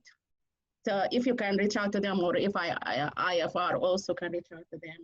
So I'm actually already hooked into the interfaith group and have been for quite a while. I get tons of emails from them. Okay, you can do that then. Thank you. You are on top of it. Yeah, good. Any other discussion on this topic? Yeah, just a couple of points to kind of pull this together, particularly for the public who may be watching. I think Raneem from Iowa Freedom Riders made a really excellent and compelling argument for pulling in the entirety of our community into this effort. And so as we as the council set up the framework for this, we just have to be cognizant of sort of who we are and what we can and can't do and what we can facilitate or encourage other people to do. So I think as we navigate through the process, there will be some kind of learning as we go, and keeping that flexibility is tremendously important. I really appreciated the highlighting of collaboration with other groups in the community, talking about things like nonprofits who might be able to provide spaces that, again, we as the city can't mandate that, the Englert provide their theater, but we can certainly encourage the commission to reach out if we have that connection, and we can facilitate some of those relationships and connections. To Eleanor's point about the public meetings and the public records, that's critical for transparency and accountability for this group. And so again, that's the piece of this whole process that is city, right? That is government, requires those mechanisms. So I think we're going to have to talk internally or get, talk with staff about what that looks like as far as who can be supporting those mechanisms from kind of like the clerk or secretary side of things to make sure that the management of the public records and meeting notices and that kind of thing is happening with the commission. So we will be bound by those things, but hopefully supporting endeavors that are truly community-wide and can really help, get everyone involved. The last thing I just wanted to highlight for the public was we're talking about this commission that will be a limited number of people who will be appointed by the council through some kind of application process, but the participation will be everyone, right? We want the whole community involved. So just because a person or a group may not ending up serving on the commission, we want to make sure that people understand that this will be the opportunities to tell stories, to come forward, to have that supported and safe conversation for the sake of seeking justice will be much more inclusive than just the membership of the commission. Great. All right. Well said. Thanks for adding that part there. Any other item, anyone want to add to this discussion? All right, we're going to move on. Before we move on to item number 9, I did state to Susanna Middaugh that I would allow her to speak if she is still. Susanna, if you can raise your hand. Yes. And then now we'll allow you to speak, and please keep your comments to 3 to 5 minutes. Okay. Yeah, I really appreciate being here. It's been a while since I've been showing up. So it's been really good for me to listen. And so I really appreciate you communicating with when was the best time to talk, etc. Yeah, I just hope we can all time in our evening just give pause for what's going on in Portland, and just wondering how to look ahead of anything like that happening here, and just with school problems. I guess I don't really want to keep talking about those things right now because I can see you folks are really doing some work here, and I'm sure the school's on everyone's mind as well. So thanks. Thank you, Susanna. All right, we are moving on to item number 9, which is 2019-2020 annual sanitation sewer pipe rehabilitation construction. Resolution approving the project manual and estimate of cost for the construction of the 2019-2020 annual sanitation sewer pipe rehabilitation construction project. Establish an amount of bid security to accompany each bid, directing city clerk to post notice to bidders, and fixing time and place for receipts of bids. I'm going to open the public hearing and staff presentation. Good evening, Mayor and City Council. Just going to kind of walk you through a brief overview of the project. This project is really a sanitary sewer lining project, so probably not going to win a lot of awards for the city's most glamorous project, but certainly something that's important for the city's infrastructure. So the sewer lining, you may remember from our conversation way back in January with CIP, is that it's part of the city's larger sanitary sewer, their repair and rehabilitation program. And so what that does is we not only do the lining of sewer mains, but we also look at doing similar rehabilitation of sanitary sewer manholes, as well as larger replacement projects for sewer that may be damaged or reaching the end of their useful life. So obviously the sewer lining is an important piece of that. With this project, what we look for is typically locations that are in decent shape. They may have minor defects, but aren't completely damaged. And so this project basically allows us to do some preventative maintenance, to do in an economical, fashion to basically significantly extend the life of the sewer main and do it in an efficient manner. So that's really the goal of this project. Like we do every year, this one will also impact various locations in the city. So we kind of try and spread it out and find those candidates that are really the best fit for this project. This year, we're looking at lining approximately 10,600 feet of sewer main. So in the neighborhood of 2 miles of sewer main. So it's obviously a sizable project. And with that, the estimated cost is $420,000 with the scheduled start for the project in mid-September and then completion scheduled for mid-December. So I'd be happy to answer any questions if there are any.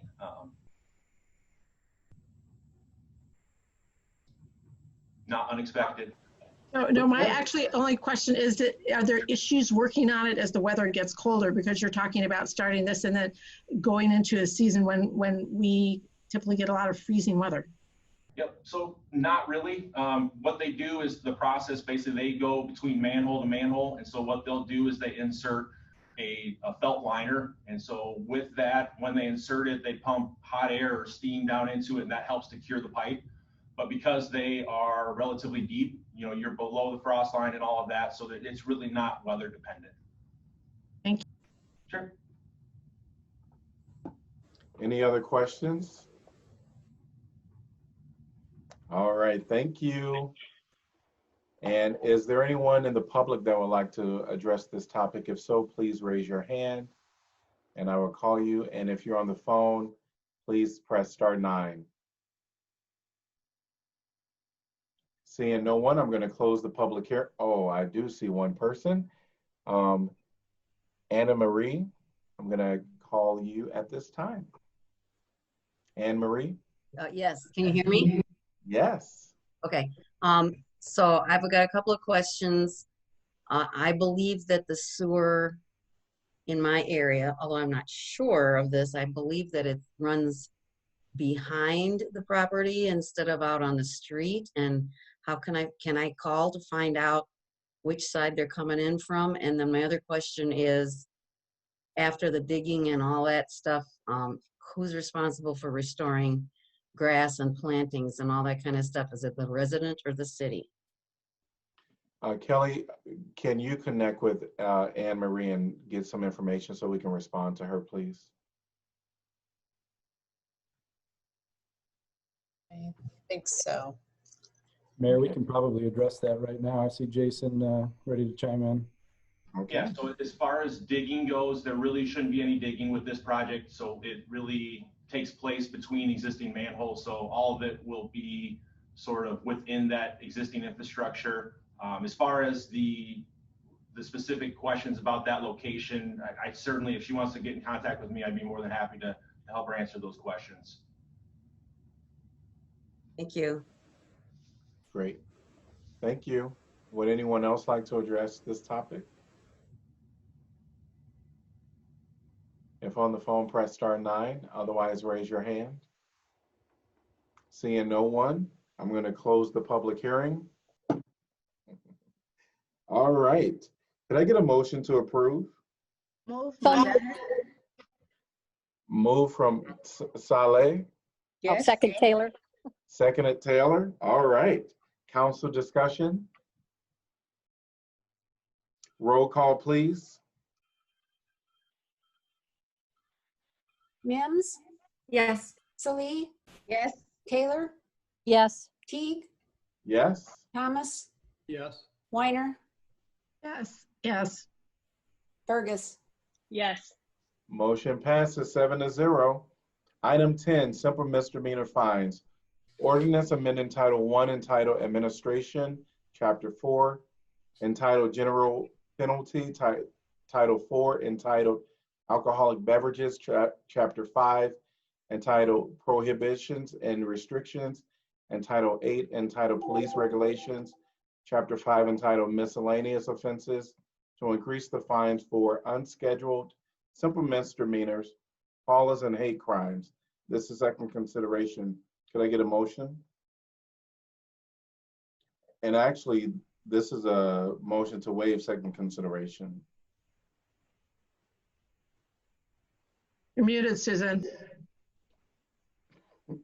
Sorry, thank you. I move that the rule requiring the ordinances must be considered and voted on for passage at 2 council meetings prior to the meeting at which it is to be finally passed be suspended, that the second consideration vote be waived, and the ordinance be voted on for final passage at this time. Second. Taylor. All right. Is there anyone from the public that would like to address this topic? If so, please raise your hand or press *9. Hearing and seeing no one, we're going to move to council discussion. Roll call, please. Saleh? Oh, 1 second. I'm sorry, I was talking on I was muted. I'm sorry. For council discussion, I'm not against this by any means. I voted yes last time. I will continue vote yes today. But I just want to throw out there my 2 cents by looking at when Dennis talked to us about the finance situation of the city, and I find out that the fund for the parking is so bad, and we are, refunding this $200,000 just like that with a minimum discussion. Just that like interesting. So that's all I want to say. Very interesting. Okay, any other comments? Hearing none, a roll call, please. Saleh? Yes, yes. Taylor? Yes. Teague? Yes. Thomas? Yes. Weiner? Yes. Fergus? Yes. Mims? Yes. Motion passes 7-0. Could I get a motion to pass and adopt? So moved. Mims. Second, Weiner. All right. Anyone from the public like to address this topic? Council discussion. Roll call, please. Taylor? Yes. Teague? Yes. Thomas? Yes. Weiner? Yes. Fergus? Yes. Mims? Yes. Saleh? Yes. Motion passes 7-0. Item number 11, financial request from Center for Worker Justice. At this time, we're going to have Councilor Saleh, Mayor Pro Tem. She'll have to recruit herself from here.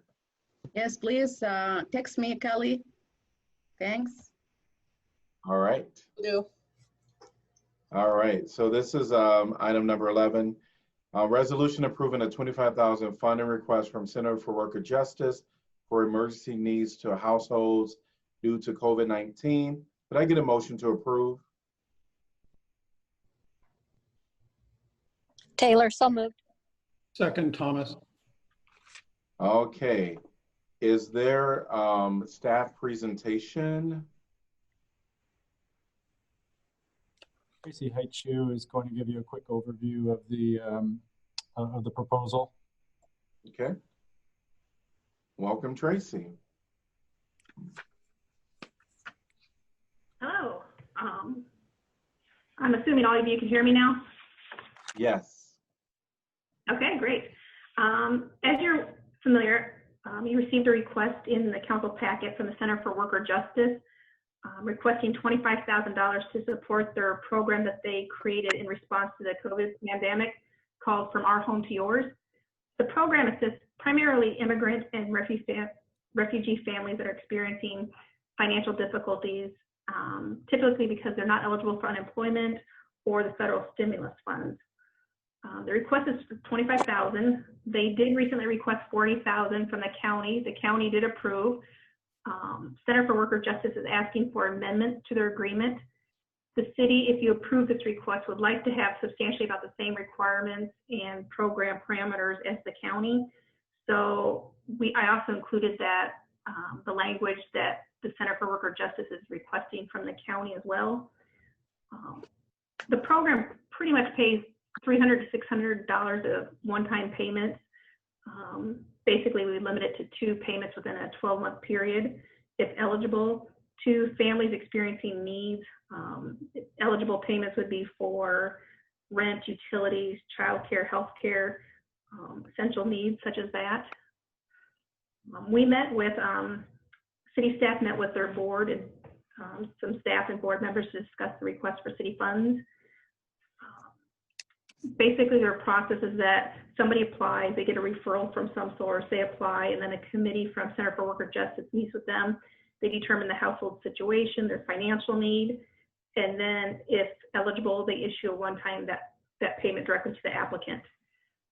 After discussing the program with them, we had a few things. We didn't draft an agreement, but basically, based on your approval, we will draft an agreement that Jeff can enter with Center for Worker Justice. And some of those requirements are outlined in that memo, such the applicant has to live in Iowa City, the household has to be below 80%, they can self-certify their income, as well as they can also self-certify that the reason why they were requesting the funds due to it's because they're impacted financially by COVID.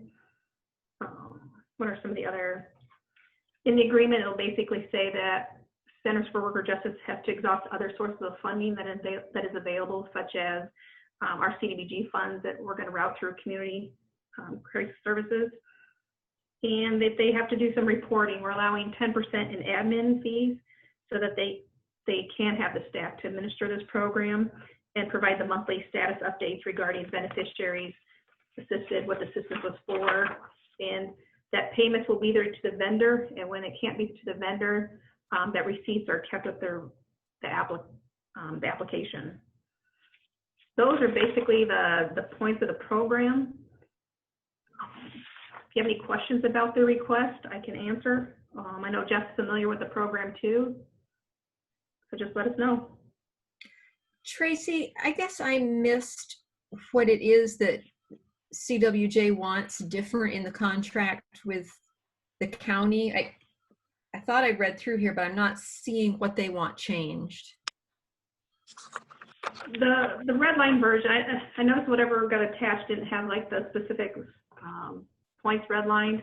I think in the original agreement with the county, it basically said it was only for immigrants and refugees, primarily for. So if they had some applicant that didn't fit in that refugee or immigrant category, they'd still be eligible. The county had it that only the vendors could be paid. I think Center for Worker Justice was asking for flexibility with receipts. And Jeff, do you remember, was there anything more significant of the changes? Yeah, my apologies. I thought I had the redlined version in there, and I must have picked the wrong version there. So my apologies. Yeah, I think Tracy hit most of those pretty well. They did have the documentation piece in there. The county agreement said it would be just directly to the vendor, whereas the CWJ proposal was we'll pay to the vendor where feasible, but we'll provide receipts to document when that's not possible. And I think Tracy hit the other ones. I think maybe one of the differences that I would point out is I do believe the CWJ wanted to include kind of a broad definition of essential uses. They gave us some examples of perhaps buying back to school clothes or shoes for children. You can see in our staff report that we have expanded what we have applied or what we have purposed other funds for. So instead of just rent and mortgage and utilities, we've expanded the use out to things like healthcare, childcare, to be a little bit more expansive, but we did want to put some limitations on what the funds could be used for. I think those are the critical differences. Thank you. Oh, I guess there was an included request for admin, sorry. So the original 40,000 didn't have admin dollars, but I believe the request admin dollars as well.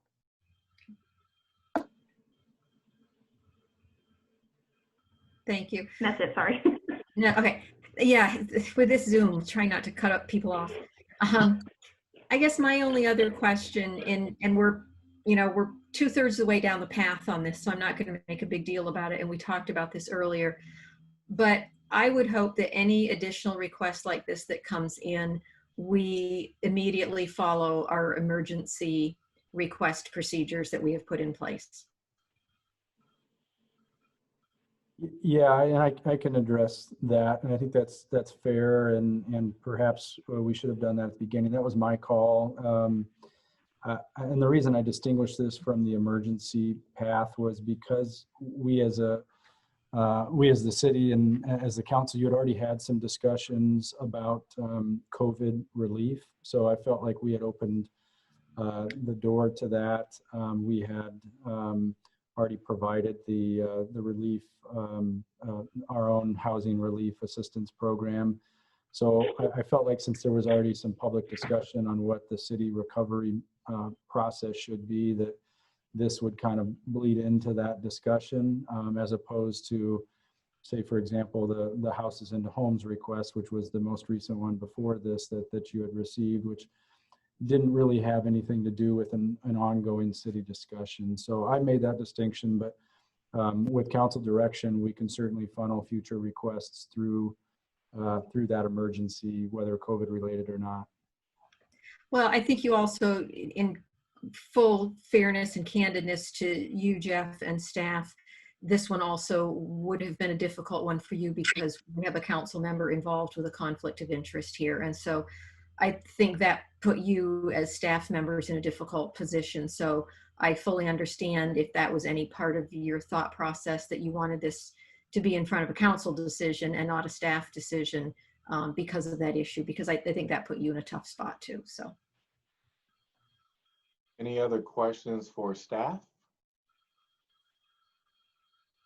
I would just really quick like to clarify. I think I heard that the version of the county agreement that did make it into the packet, it looks like is the final version. It has the admin fee and it has the payment to vendor or directly to the applicant. So that we're looking to conform to the version of the county agreement that's in our packet, because that does have the changes. No, I should clarify that. So the Center for Worker Justice sent me a red line version of the changes they were seeking from the county. And then they also sent me a version with those changes incorporated. And I think I grabbed the wrong file. Instead of trying to send you the red line version, I think I just grabbed the one that had accepted those changes. So as far as we know, there are still ongoing discussions between the county and the Center for Worker Justice. So what you see reflected in the packet is really a proposal from the Center for Worker Justice back to the county and not an accepted agreement. And again, I apologize for that. I do have a question about, because based on the staff conversation with CWJ, I believe there's 8 bullet points.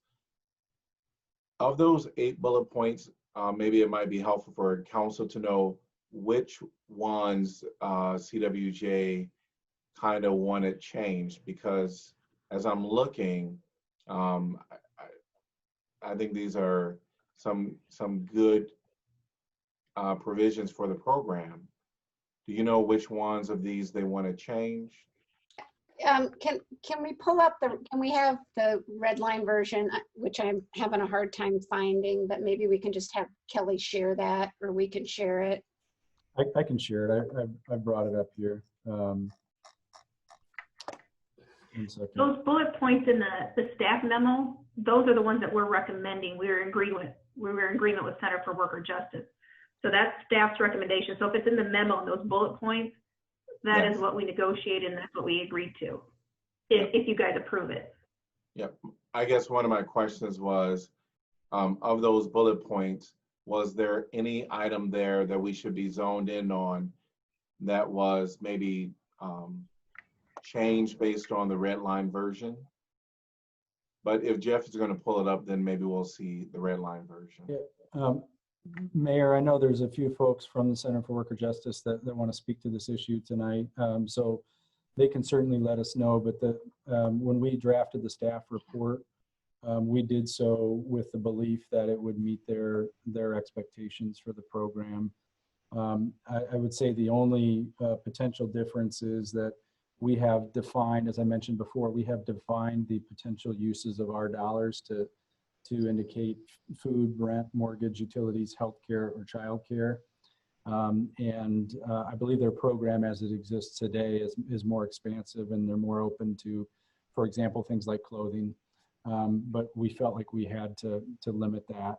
So it's a pretty expansive list, but that would probably be the only thing that I'm looking at that we didn't directly discuss on our phone call. But I'm happy to share the screen and go through the red line version if you would like to do that.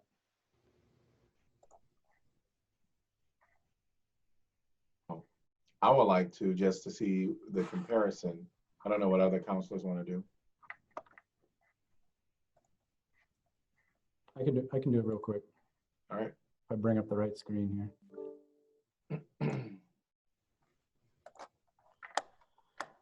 Okay. Can you all see that okay? I'll zoom in a little bit. Okay. Again, you can see at the top here, if you can see my cursor, other essential expenses of daily life. That's what I was just getting at with a more broad. You can see the county had originally limited it to rent, utility, food. You can see the Center for Worker Justice looking to expand that. Again, we expanded it, or we're proposing to expand it to include childcare and healthcare, in addition to rent, utility, and food. Same sentence there in I, or in paragraph A, under scope of services.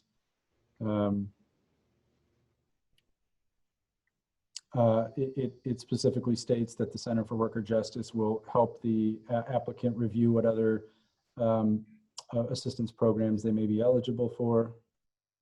Has a confidentiality note.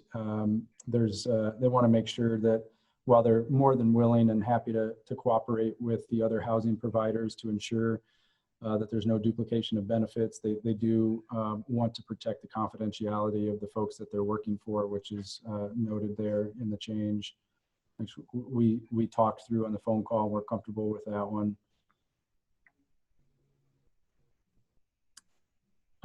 There was a stricken provision in 2B that 75% of the households receiving utility assistance have to report that without that help, they would have likely experienced disconnection of utilities. So in that case, I think they're saying, even though there might not be a threat of disconnected utilities, that there may be instances in which they're in arrears on their utility accounts and need to catch up on those. That still gets back at the eligible expenses there.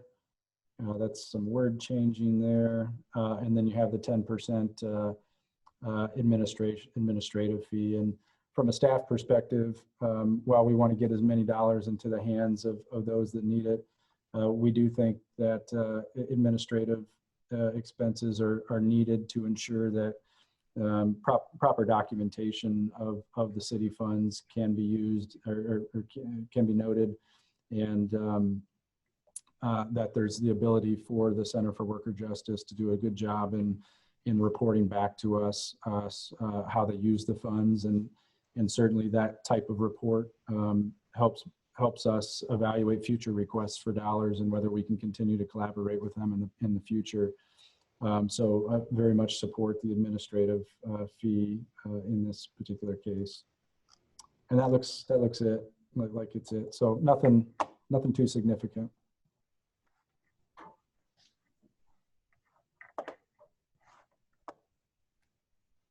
All right. Any questions for Jeff? All right, I do see a hand raised. We're going to go to public discussion on this item. So if you want to address this topic, please raise your hand and I'll call you by name. And so I do see Myra, followed by Shell. Hi. This is Myra. I'm the community organizer at the Center for Worker Justice. And I just wanted to speak on behalf of the funding that the CWJ requested. So far, we've seen the donations that people have donated to our From My Home to Yours campaign. We've seen it reach 147 families, and the funds that we've raised so far without any of the city or county funding have been upwards of $130,000. And I just kind of wanted to point out that we've been able to distribute all that money to these families, and it's only been 5-ish months since the onset of the pandemic. And so it is very important that we keep bringing or raising funds for this, because in comparison to what we've been able to raise, you can see that it hasn't, those funds don't last a very long time, because there is a lot of need in the community, especially from the undocumented and refugee population.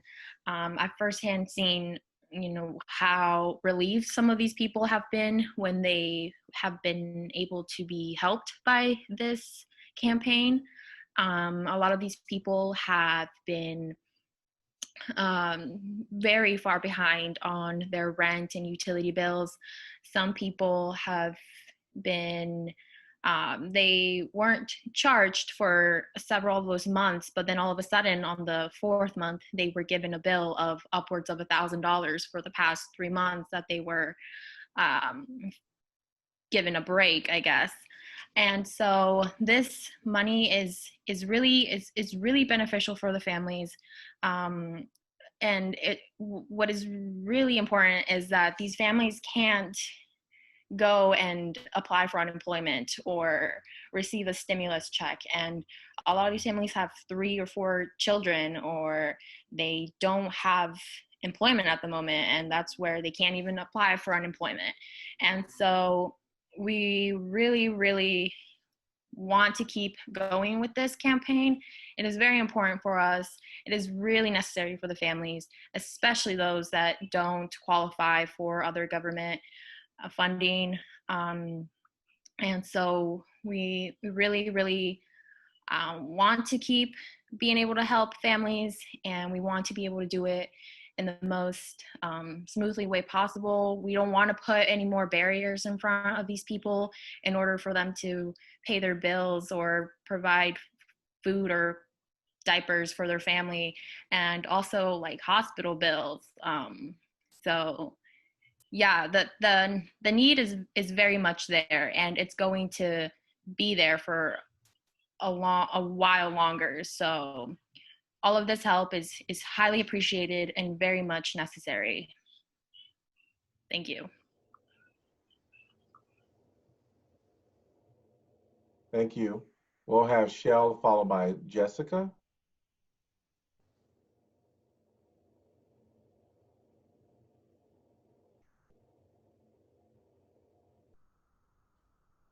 I think you're still on mute, Shell, and we're asking everyone to keep their comments to 3 to 5 minutes. And Shell, once you are unmuted, I will let you know that we can hear you.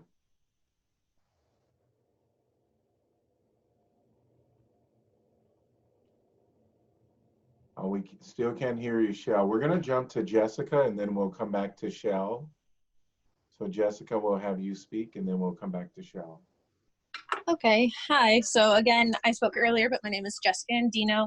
I wear many hats while being on the Human Rights Commission as the vice chair. I'm also a volunteer with CWJ, and I have been helping the CWJ leaders work on more or less formalizing their application process and the reporting process for this program. I've worked at UIHC for 7 years in different community-based organization research projects. And so I've been really involved in evaluation, and I really want this program to succeed. And I also understand that there are very important and needed, I guess, accountability measures that are put into these larger government fundings. $25,000 would go a long way for these families. And then also, I understand that you would consider the 10% admin time. There are tons of volunteers like myself at CWJ, but they also hire people that are also from the community. So you're working with community workers, serving the community of Iowa City in many different ways, not just in housing and rental assistance and utilities, but the concept of food and groceries, diapers, formula for children. All of these things are very much necessary for these individuals that don't qualify for other programs. Of course, we're going to have a formalized process in which we can call community and we can call the shelter house and see if these families applied to them first, were approved or rejected for assistance.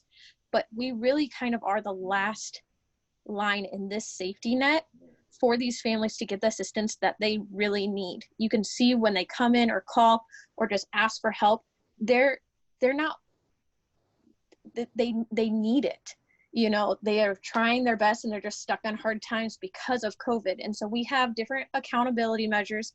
We have different formalizations of processes. And this isn't just something that's thrown together. We've had many meetings, and I'm sure Shell will speak to that as well. And just as Myra has, this has been going on, and we are here to help support the city just as much as the city can support us. So thank you. Thank you. And Shell, I think you're unmuted now. So okay, please. terrific. You can hear me, right? Yes, I can hear you. Good. Yes, great.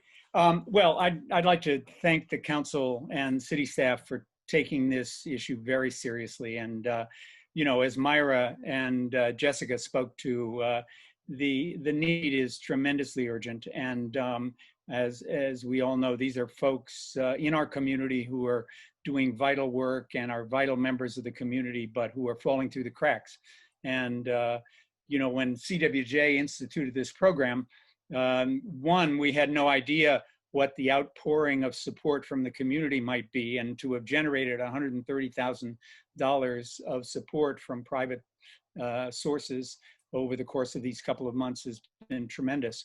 But also, more importantly, to be able to help families who are desperately in need with small grants that we have been able to provide is really gratifying. I think what I'd like to do is just update you on the final version of the agreement as it's drafted with the county. We made some changes, fairly minor changes, this morning in a meeting with Lynette Jacoby, and those are going to be taken to the County Board of Supervisors at its next session. A lot of discussion went on over this question of whether payments should be made exclusively to vendors or could be made directly to recipients where it's a case of a need that's not so easily managed in terms of a payment to a vendor. And the county, or Lynette, and I think the supervisors are understanding of the fact that there are expenses that come up that don't fit neatly into the categories of rent and utilities and some of the major items, which obviously many people desperately need as well. But smaller items having to do with groceries and health care and transportation, diapers. And so we felt that there had to be some flexibility so that payments could be made directly to recipients so that they could go out and purchase those items or those services that they needed, and then provide documentation for how that money was spent. And I think we came to agreement that that's a reasonable way to structure that part of the program. In terms of whether the payments are going to be limited to some specified itemized list of needs, and I understand, I haven't actually seen the city's draft that Jeff was talking about, but I understand that that draft now has a sort of limited set, more expansive than it was, but still limited set of specific needs. And again, I think that's understandable. It's important to itemize what we can, but there are going to be people coming into this process, applying for support, who have unique and specific needs that we haven't anticipated, and we've seen that already. So some language that allows for those circumstances where an unanticipated need needs to be met, it seemed to us was important. And so that's why we used the language of essential expenses for daily life, in addition to an itemized list of a set of expenses. And I guess the only other one change that I would mention is under the outcomes.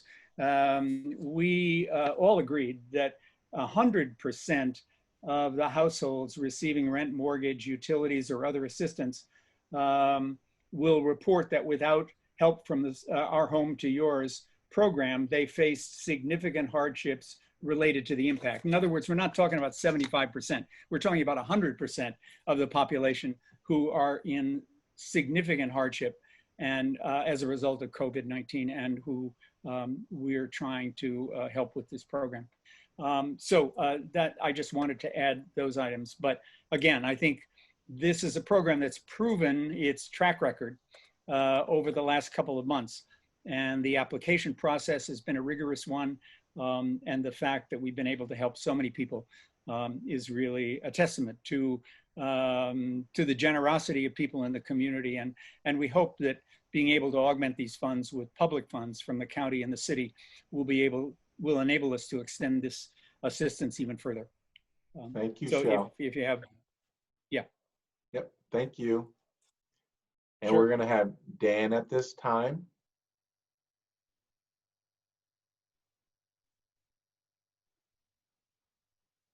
Dan, you're muted.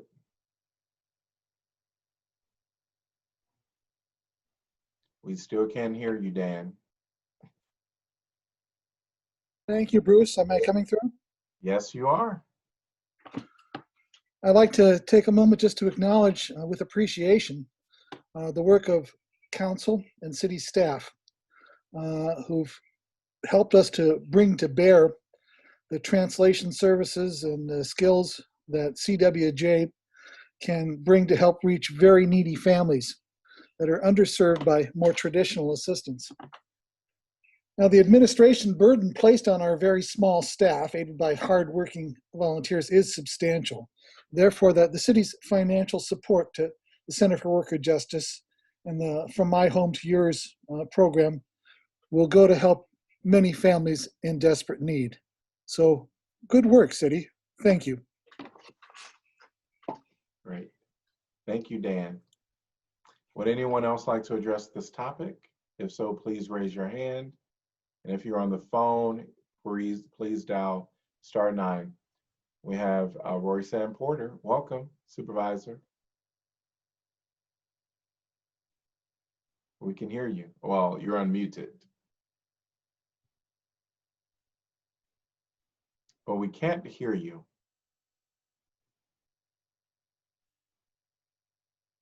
We can't hear anything.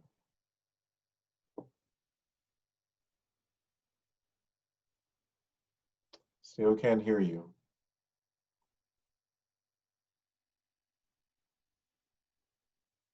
Yep. Would anyone else like to address this topic? Supervisor Porter, are you there? We still can't hear you.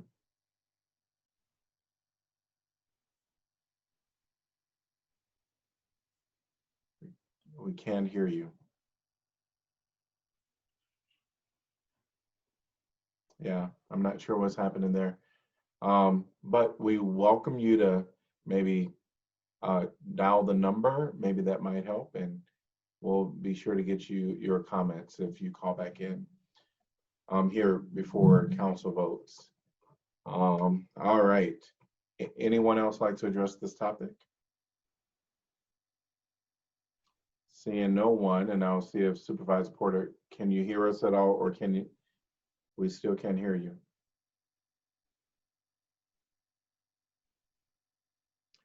Okay, council is gonna move on, but if you jump back on and just start talking, we'll let you chime in.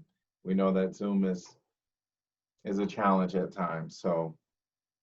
All right, seeing no one else wants to address this topic, we're gonna move on to council discussion.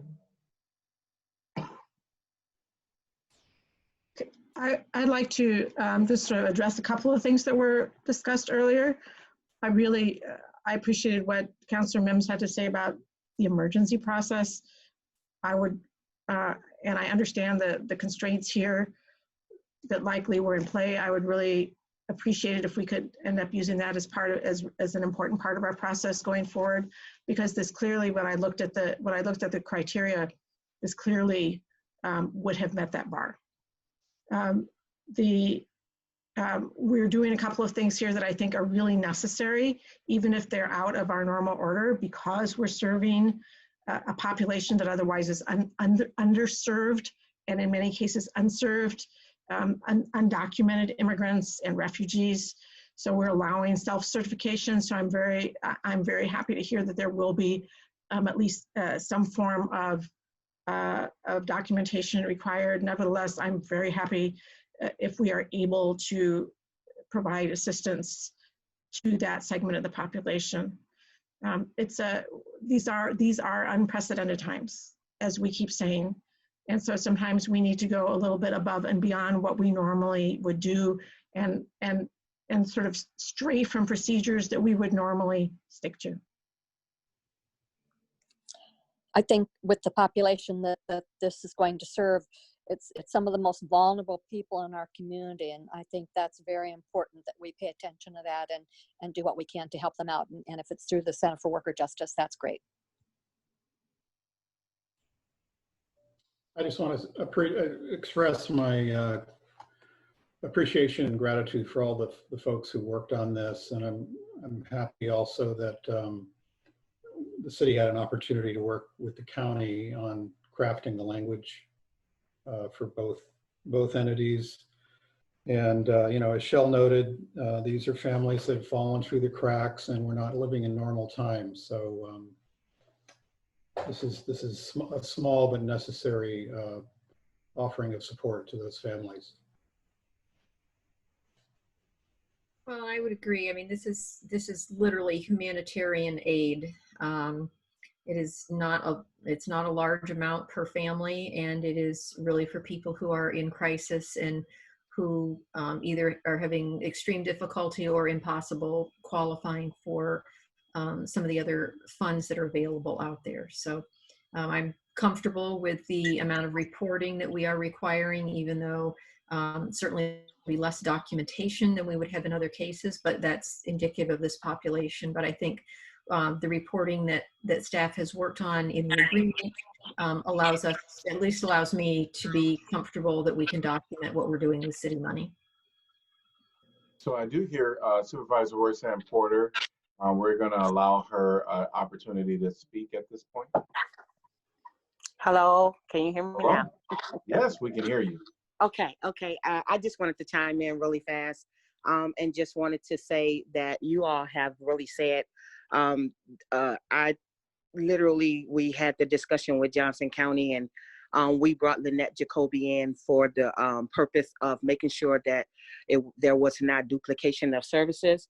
But I do want to let y'all know that it was very important. And yes, this is due to COVID, this is an emergency, being that these families who go to work every day are not able to attend work because, for one, we had families, not just undocumented people, but we had families that worked at Tyson. We had that caught COVID, and we had families that worked at the Amanas, and there was a COVID infestation. We had families that worked at right here in Johnson County that drove down to Cedar Rapids, that worked in nursing homes and where the COVID was. So these people were affected.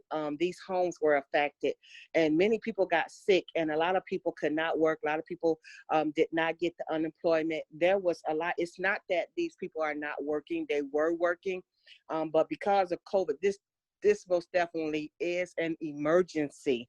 And I just want to let y'all know, Susan, when you said that, this didn't meet the criteria of emergency, it does meet the criteria of emergency because these are the people who cannot afford to pay their bills, their housing, water, utilities, and stuff like that.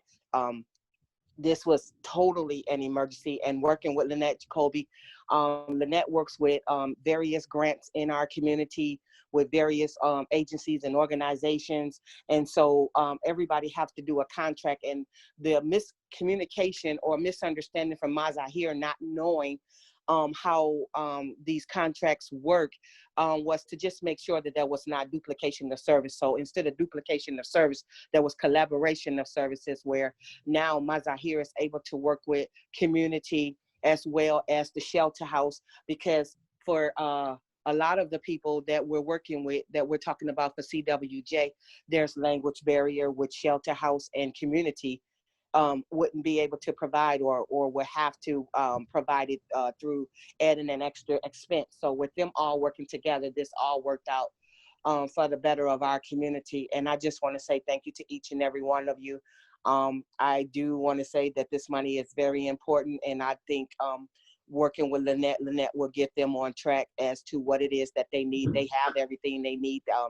There was no understanding, but now there is understanding, just making sure that there's no duplication of services and that people are applying. And a lot of these people too was not able to apply for general assistance. So that's where a lot of this came into play, where Lynette was able to help out a lot. So once again, I just wanted to give my little input and to say thank you. Thank you, Supervisor Porter. I would just like to make a quick comment, because either I misspoke or I was misunderstood, because I certainly did not mean to say that this was not an emergency. I certainly agree that it is an emergency. I was talking about the different procedures that we can go through. So I want to clarify that if I said that, that's not what I meant. So either I was misunderstood or I misspoke. So I just want to clarify. It probably was me. I apologize as well. I just wanted to just that's how I took it. So, okay. All right. Any other comments? I would just agree with what all the other counselors have said, and I really appreciated hearing from Tracy Haishu earlier about all the different programs that are available, trying to coordinate opportunities so that we don't have all these multiple points of entry and the possibility of duplication of services. And it's exciting to see an organization that's kind of coming into this administration of some public funding and everyone working together to do that in a way that makes that we can get to that point of comfort for both the city side and the organizational side, and actually be that final safety net. So I'm really pleased with how this process worked out. And I just had one tiny procedural point that I would maybe clarify for staff, that earlier when we were talking about the emergency process that council had adopted earlier in this year, I think that provides staff with the discretion to kind of go through this process and approve a request. And I think it would always be appropriate that if staff feels like it's something that should still come before council, that's great, but maybe using that as an initial screening was kind of what I was hoping for the future, if that makes sense. But thank you.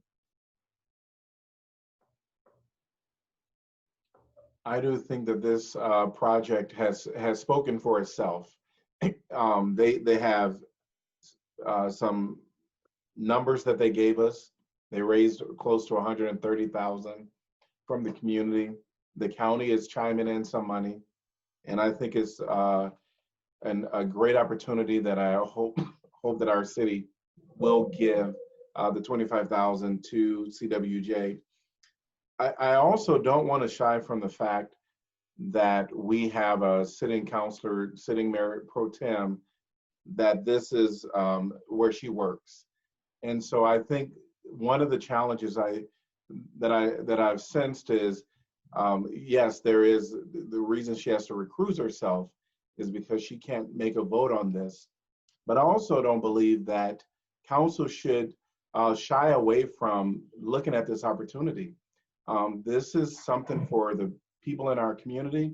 And I'm very proud to support this, even though we know that we have someone that needed to recruit themselves. So I just wanted to make that known that there will be many opportunities, maybe in the future, where counselors may have to recruit themselves because there's an item that specifically addressed them. And so there should be no shame in the game when something needs to be promoted, and especially when it's something that deals with human right type situations. And so I'm very proud to support this.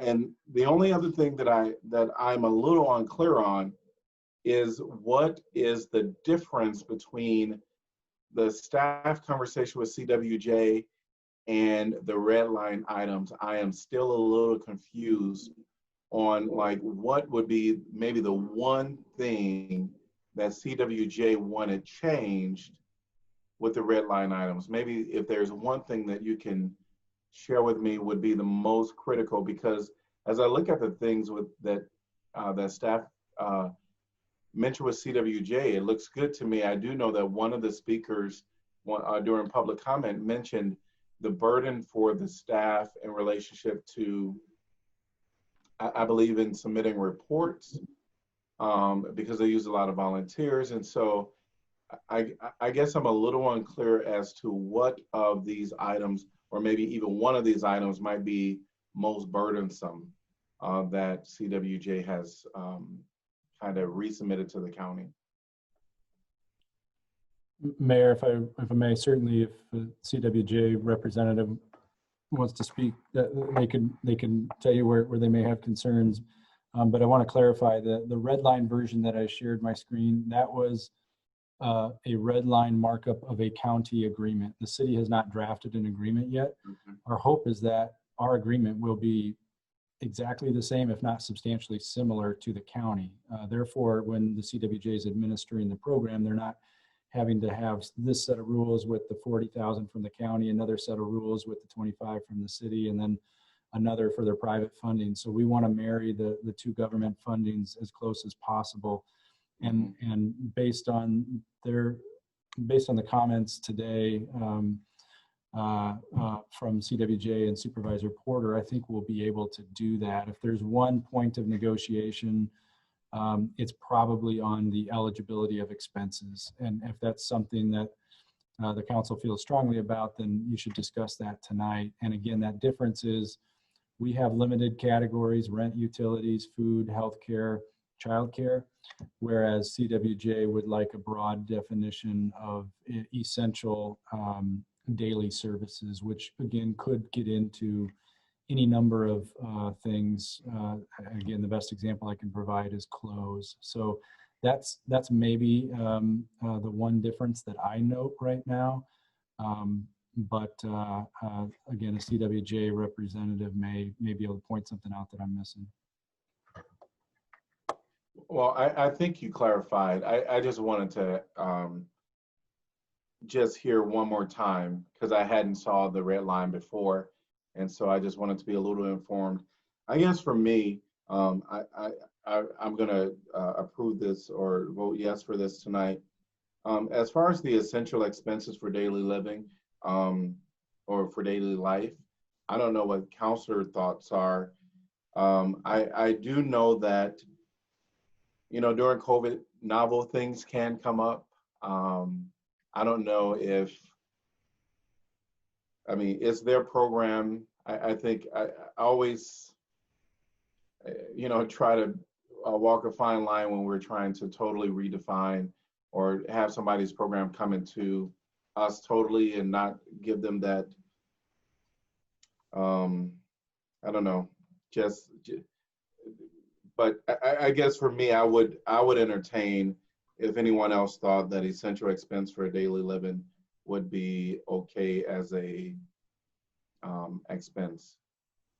And I guess we can probably just say yes or no, so we don't belabor the item. I guess I would say no. I think the staff has laid out, which is still a fairly broad parameter in terms of the amount of money that's being given. They probably laid it out that way because certainly they start out with private funding, and I think you've got a lot more flexibility, very reasonable flexibility with private funding. I think with this being public funding, I'm more comfortable with the little bit more restricted list that the staff has done. Sure, okay. I agree, Susan. I think that we have a lot of community resources. I'm thinking of the former Crisis Center Community Center. It does have items for daily living that people need that they can get. You know, if you're talking feminine hygiene products or soap or detergent or those kinds of things, you know, something aside from food. I think there are sources out there for people, and perhaps that's something CWJ can, working in collaboration with those agencies, help people steer that way if those are the items that they need.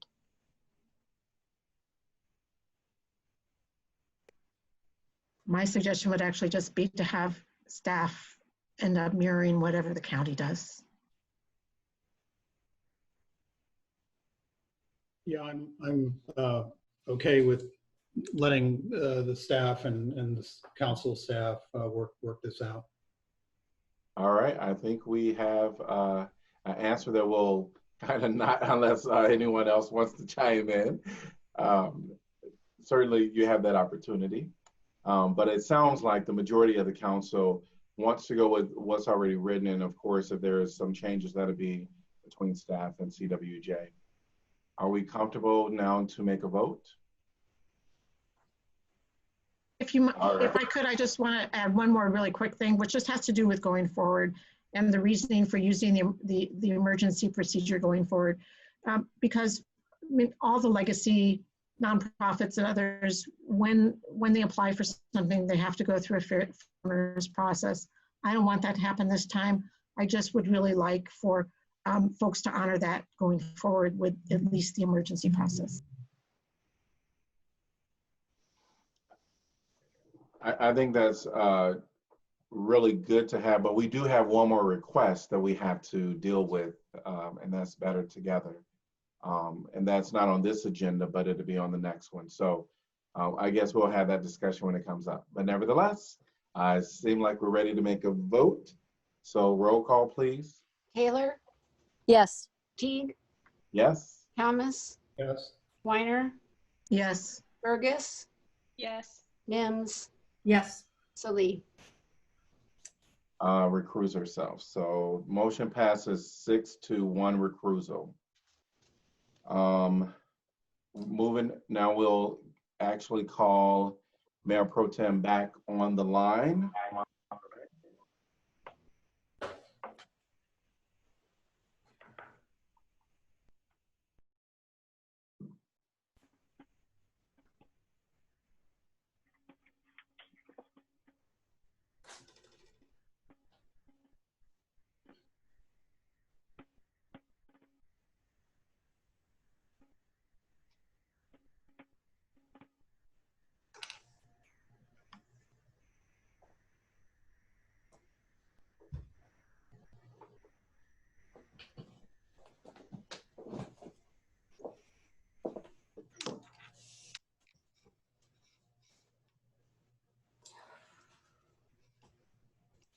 Having a little bit of technical difficulty. I'm sending her another link.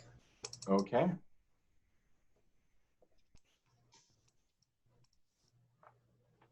I think I'm going to jump down to item number 13, if that's okay with council. And then I'll go back up to 12.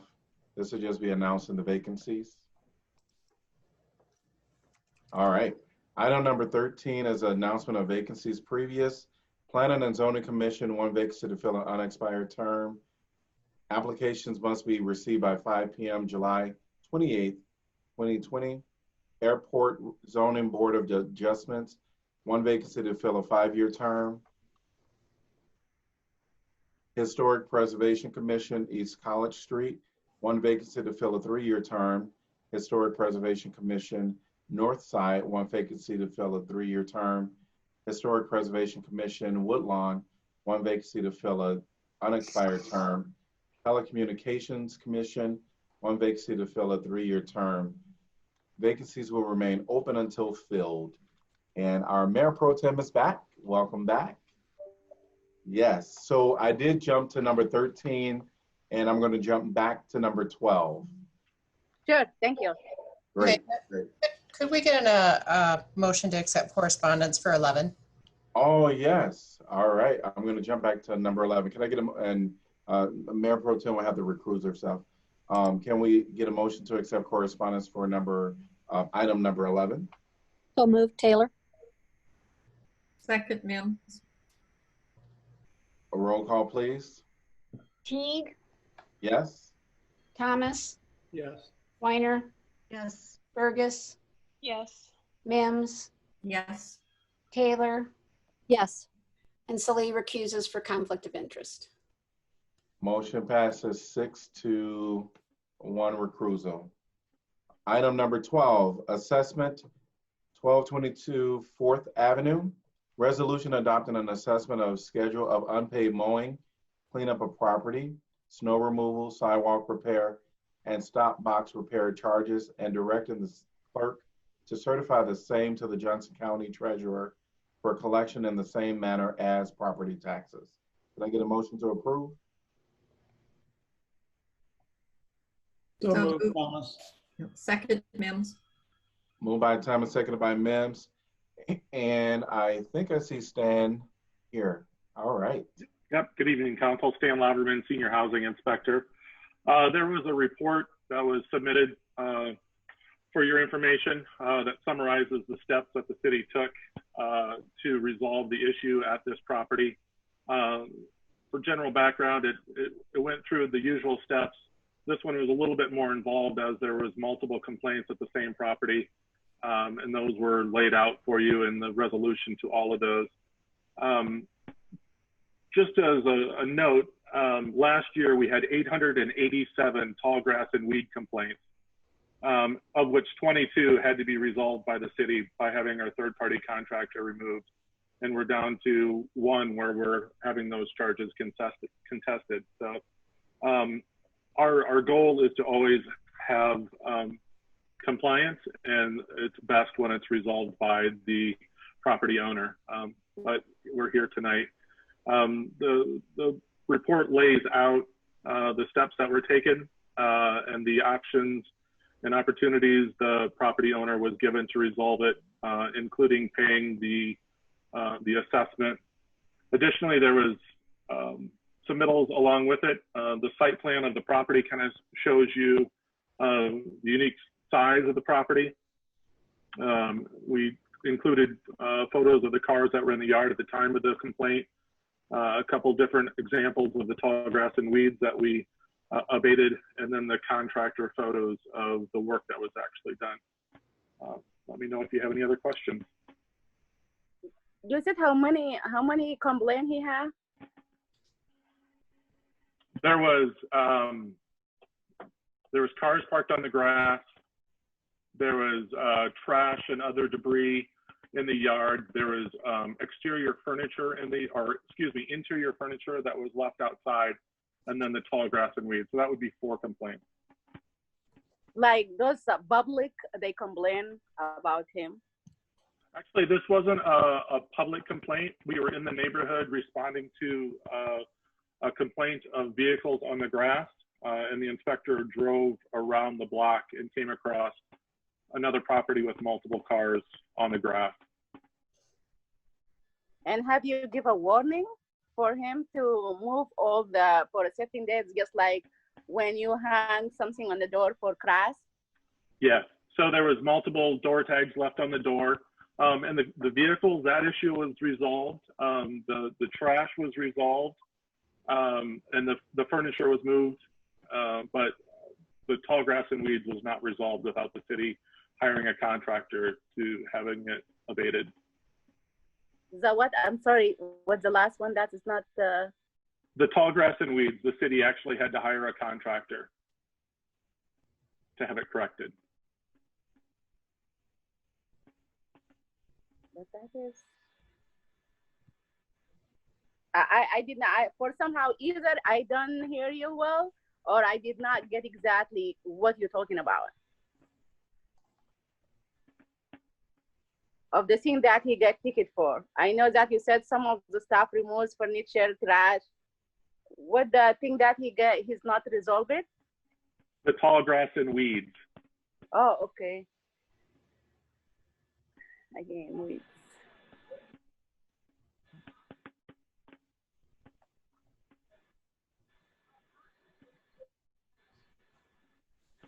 Any other questions for Stan?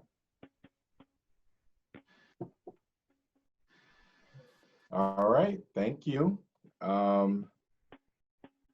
And then is there anyone from the public that would like to address this topic?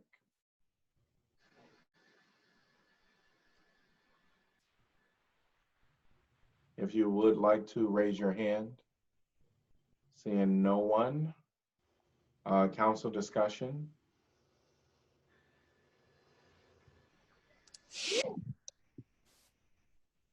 I guess for me, it does seem that there was sufficient notice to this resident. It sounded like when I read through the complaints and kind of the summary from in the report, it seemed like he resolved everything else except for the grass, and I'm not sure what the barrier was there. And I was hoping that he would be here tonight to kind of share again. But even though I know that he did share the last time, of course, my vote won't be because he's not here. My vote is just looking at all of the information that's been presented to date. I do see that the weeds are there. I see that there was sufficient notice or proper notice, and so I guess on this one I will withhold the charges that the city has. I wish if he was here so we can ask him why, or I don't know if he addressed the why last time, I don't remember. But not only about this, but I just want to know that a lot of people, they don't know what the difference between weed, and myself, I don't know that, between what we call it weed, what we can call it just regular plant, especially immigrants who are new and they don't know. I myself get a lot of complaint in my area about weed, and after I find out what weed is, I found out there is many weed in my community. Nobody receive a complaint. But that's something we don't have to talk about right now. But this is also fell on like a lot of barriers when it comes to homeowner by immigrants or people of color, that that things could happen, but no comment. I'm gonna vote no for this because I don't want our people to be targeted. So, I mean, I'm personally right now less concerned about people being targeted, because it looked to me as if the owner or made an effort to meet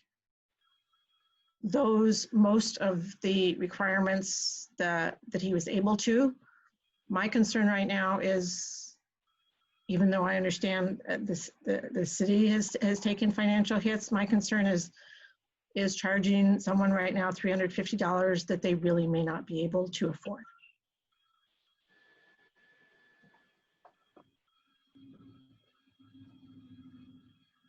Yeah, $350 is a lot. Not only that, Meyer, you're right, we are in difficult time. But the fact that sometimes the people who come and complain, they really suffer, and they take the time and they watch the meeting. They come and say that we cannot do this. It's sending like a lot of message. Then the people who cite them and never come and complain, maybe they realize their mistake, or they just know that they did not do it, or I don't know what's their situation. I don't want to speak for nobody, but when somebody like take the time and come and do that, and as a person who being targeted in my neighborhood, by receiving every month a single complaint by neighbors, and yeah, I'm the only Black live here, you know, that's telling me a lot.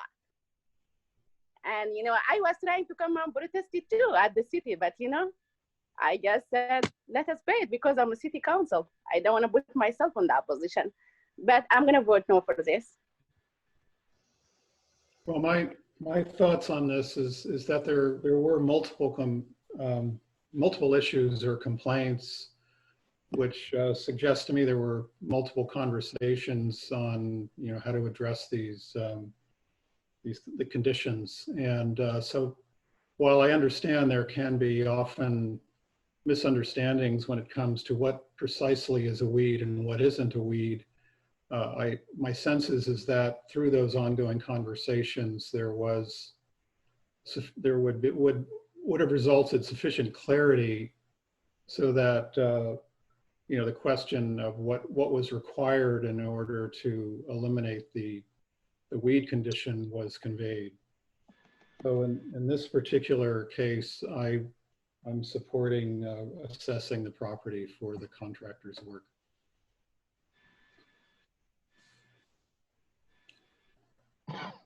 I would just say that, you know, these are tough cases, because if someone is contesting the fine that's been assessed, you know, we want to hear their explanation and understand it. I would say for myself, I very much appreciate what Mayor Pro Tem you're saying about the possibility of there being some other, you know, reason that a person would have a citation against them. But I think with this individual, you know, the report that we've received, that there were multiple conversations, and also that there were multiple properties of his where things were being addressed and resolved. And so with the notice issue, as well, as the mayor stated, you know, he provided the opportunity to cure until October 3rd, and then the actual contractor didn't do the work until the 30th. So they had, you know, the month of October to remedy that as well. So I think, you know, I don't want to make assumptions outside of what we have in front of us, but I appreciate very much, you know, where you're coming from on that. And I think based on this, I also support this assessment, and I commend staff for working to resolve as many issues as possible so that we aren't having to assess the fines.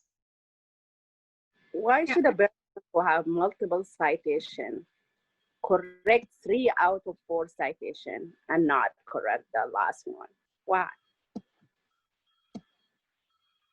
Of course, there is a good reason for that. You never know what was going with them at that time. That Mayor Pro Tem, that's why I wish that he would have been here, because I believe this is a case that was on a list of assessments the last time around, but since he was contesting it, it was pulled aside. So he would have had the opportunity to be here, and he could have answered that question. He's the only one that can answer that. And I understand and appreciate, $350 sounds like an awful lot, especially now, and we don't know his circumstances, but it dates way back to pre-COVID conditions, way back last fall. So I think he had the opportunity to come before us, and I wish he would have. But I do understand and appreciate your concern for his perhaps financial status, and the question of why the others were resolved, but not the grass and weeds.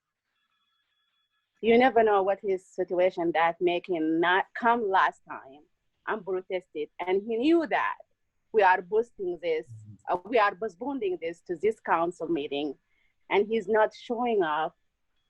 I'm concerned. I don't know what's going on with him. Maybe there's something wrong going on with him, or the internet is not working. Low-income people and people of color, they face difficulty every day. Maybe they did not give him, you know, I don't know. There is many things that you're never gonna sort of, but somebody who came last time and knew that we're going to have this, of course, something may be going on with him. I just, that's my 2 cents. Given the number of conversations and notices that were sent and the documentation, as others have said, it would seem to me that there were ample opportunities for him to make sure that he understood what the issue was and to try to get that resolved. So I will support it. And I also think people are making an awful lot of assumptions here about his financial status, which to me, we know nothing about. One thing I might add, and I don't know how staff typically processes this, but if it's possible to give a homeowner or property owner an idea of what the fine will be or what the cost will be to remedy the situation if they do not correct it, that might help with the outcome possibly. Maybe that they just don't, some property owners may not understand what the cost of a contractor coming in and doing the work will be. Thanks, John. There's a lot of times that we don't even understand what the cost is going to be on some of these larger cleanups. I mean, if it's a simple lawn, we can spell it out there. And in certain situations, we've had the homeowner work directly with our contractor and kept us out of it and just paid the contractor directly. This was not the case. We did have multiple conversations with him. And I don't know what the end result was, why he didn't resolve it. I will say that we have worked with Stephanie Bowers because we do have some of the same concerns that Mayor Pro Tem is sharing. And we've used the equity toolkit as we looked at complaints, and we will continue to do so. How many days have you give him, Stan?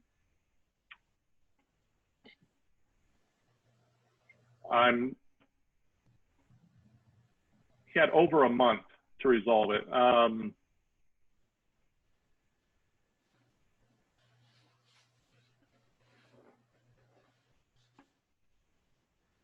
But almost maybe 6 weeks. Over a month, how many times you mow the class? The property was never mowed. You mean after the citation, it is for 1 month? It's not like more and it's growing again. That was not the situation.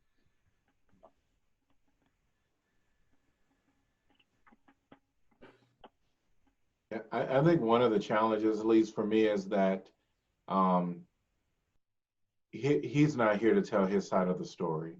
So we're making, I mean, like the assumptions, I can't make assumptions. I have to look at what's before. And it's unfortunate that he's not here tonight to kind of answer some of these unanswered questions that we certainly have before us. So any other comments on this item?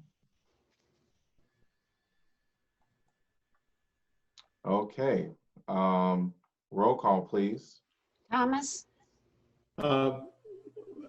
How do I vote if I'm supporting the assessment? Yes. Yes. Weiner? Yes. Fergus? Yes. Mims? Yes. Saleh? No. Taylor? Yes. Teague? Yes, motion passes 6-1.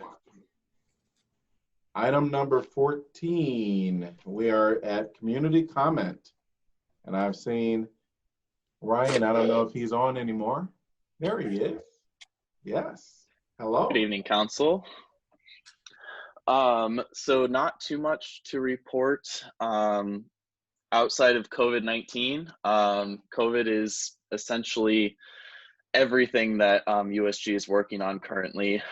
Every one of our directors in their specific area is working to ensure that when students return to campus and to Iowa City, that we have as best safety precautions as possible and have worked through as many of the questions that so many students and ourselves have during this time. And so I certainly did want to say that we are very supportive of the mask mandate today. We were very happy to see that. We feel that that'll definitely help keep students safe and hopefully help Iowa City and Johnson County be able to return to normalcy, hopefully quicker than was originally anticipated. Just to give you an idea of some of the things we've worked on via COVID, in the last few weeks, we worked with UIowa partners to lobby as much as possible for the federal government to rescind its directive about international students and online classes, which was successful. And so we're very happy that the Trump administration rescinded that order. and that international students will be allowed to stay even if all classes have to be moved online. We've been working on the hashtag Mask Up Iowa campaign with partners at UIowa in the community to kind of create a unified effort of to show, you know, everyone is wearing a mask to do their part for the community. And Anna and I have also been working with between City Council as well as the Iowa City Downtown District and Project Better Together to work on various efforts downtown for when students might go to bars, restaurants, etc., to message, you know, please wear a mask, please social distance, please practice safe activities, please don't be having, you know, major house parties because we don't want other students to be endangered and for a massive outbreak to occur. So those are some of the things that we've been working on, and we'll be continuing. Classes start in just about a month. And so I know I'm excited to come back to school, but USG is definitely working hard to ensure that that comeback is as smooth as possible. So that's all I have for tonight.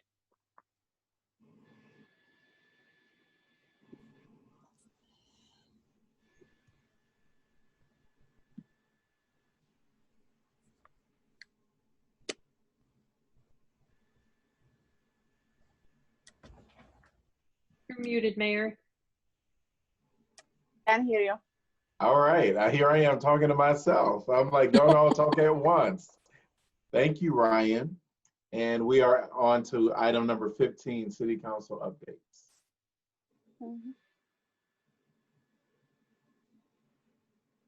I'll just mention briefly that the Economic Development Committee met on the 13th, and the primary topic was the Tailwind project on the Ped Mall.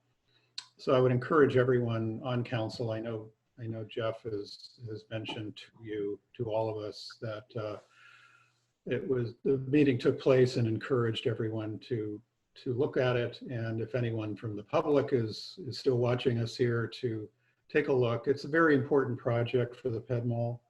It covers a significant portion of the block west of the south side of the block west of the Graduate Hotel.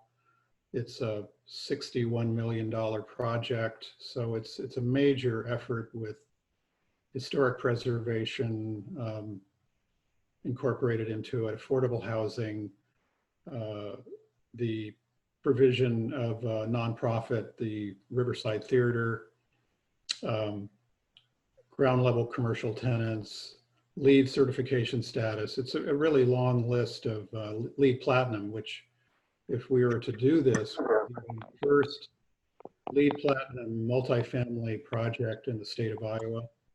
So a number of things to look at and consider. The price has gone down a little bit and the TIF has gone up. So please take a look and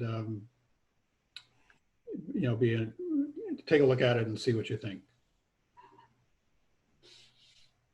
Yeah, I would just echo what John said. And because the Economic Development Committee is only 3 people, John and Mazahir and I cannot discuss this at all outside of our Economic Development Committee meetings, because 2 of us would constitute a quorum. So I do think, though, it would be nice, I think, to have a little bit of input from other council members just on kind of what your reaction is, if you had some information on that project. So like John, I would encourage you to listen to that meeting and reach out to any of us just to ask questions or give us your initial thoughts on it before we have another meeting.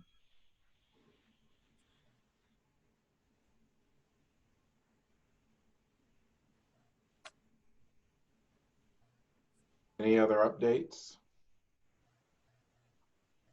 Yes, I was fortunate to participate with Ryan and some others in USG as well as Downtown District on some of these student messaging conversations, and I will just confirm that they're working really, really hard on this, including figuring out control groups.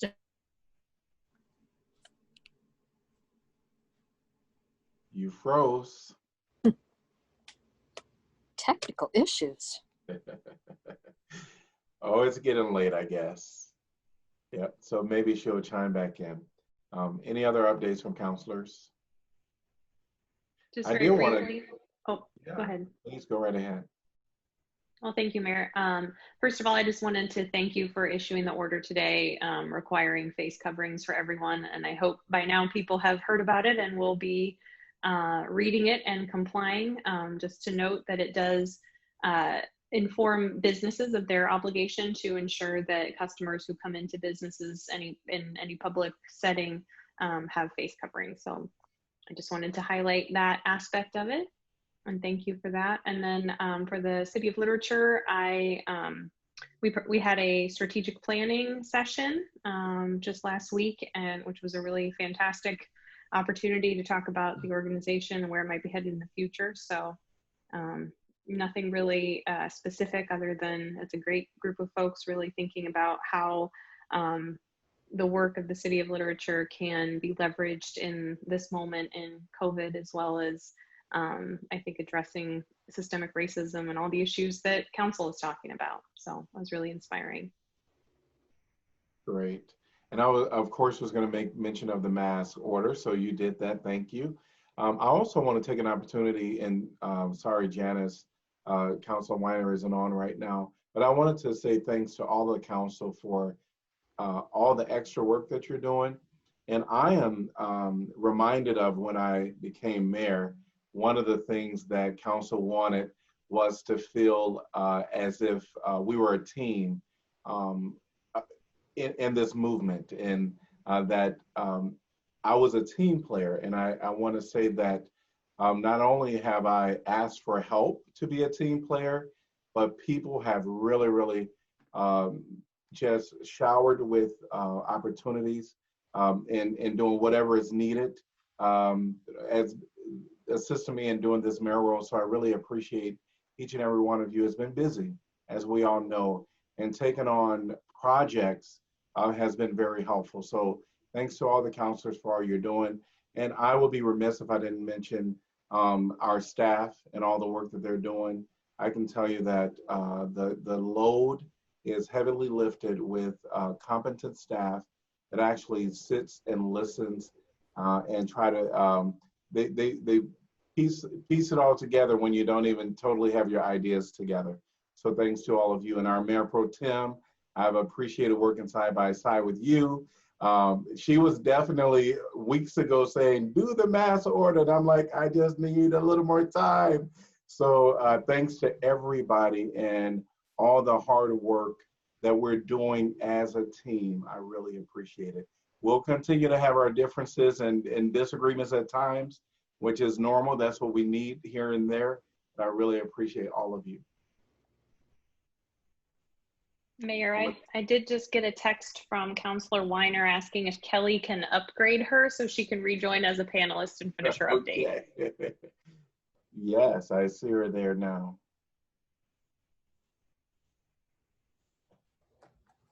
We'll wait for her to come over. While that's happening, maybe we'll get updates from our city manager.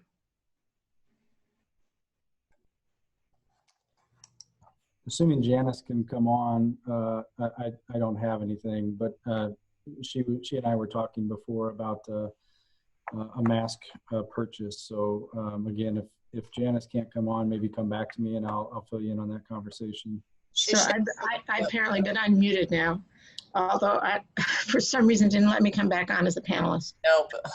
So, but thanks for unmuting me. So yeah, I was talking to Jeff earlier, and I talked to several of you.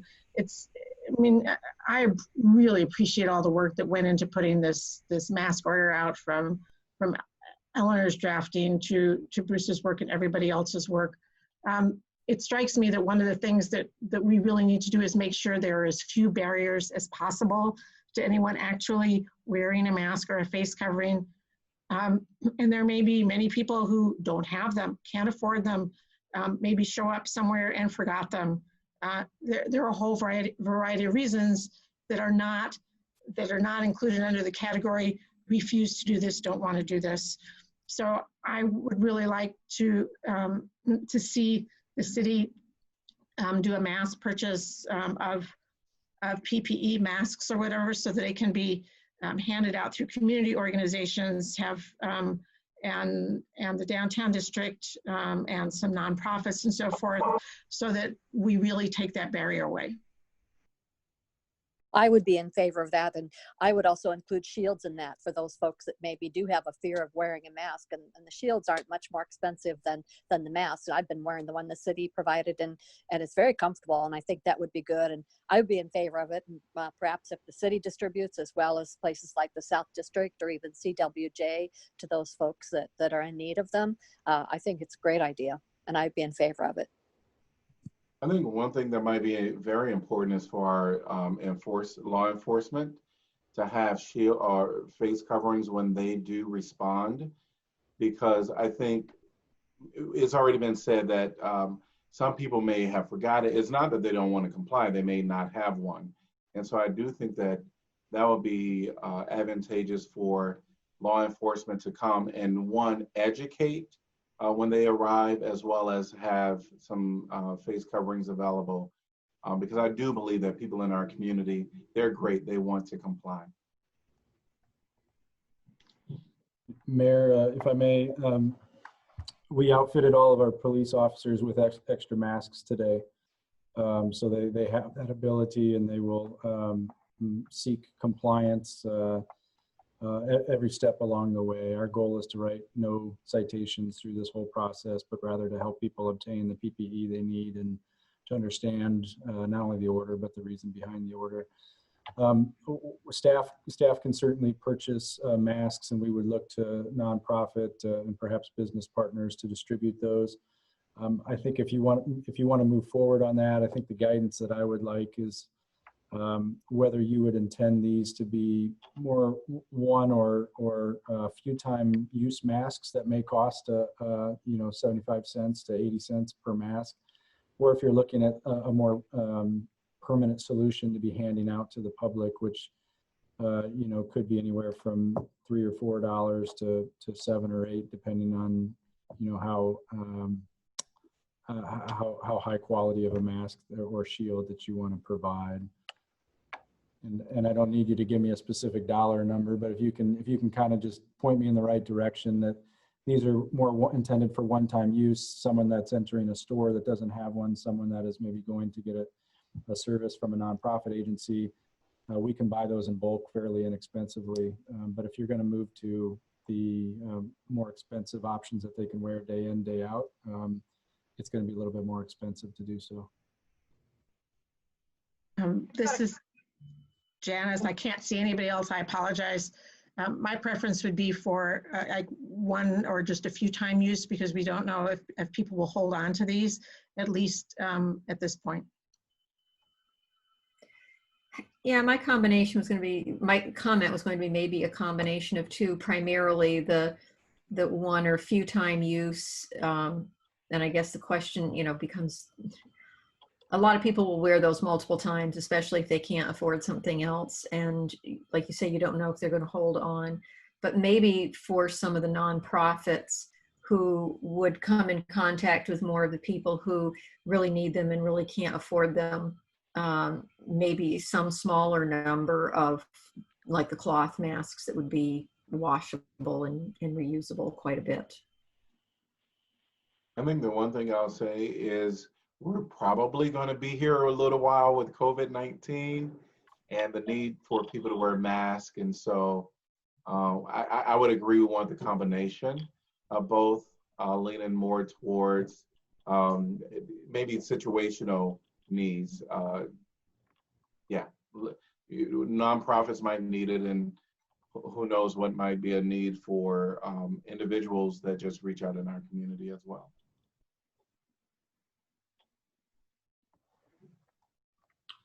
Yeah, I would just say off the top of my head here, a combination seems to make sense depending on the circumstances. I think if you have an opportunity to kind of engage with whoever you're speaking with on this matter, that perhaps a better mask or face covering would be an option but otherwise something that would be just for 1 or 2 time use seems appropriate as well.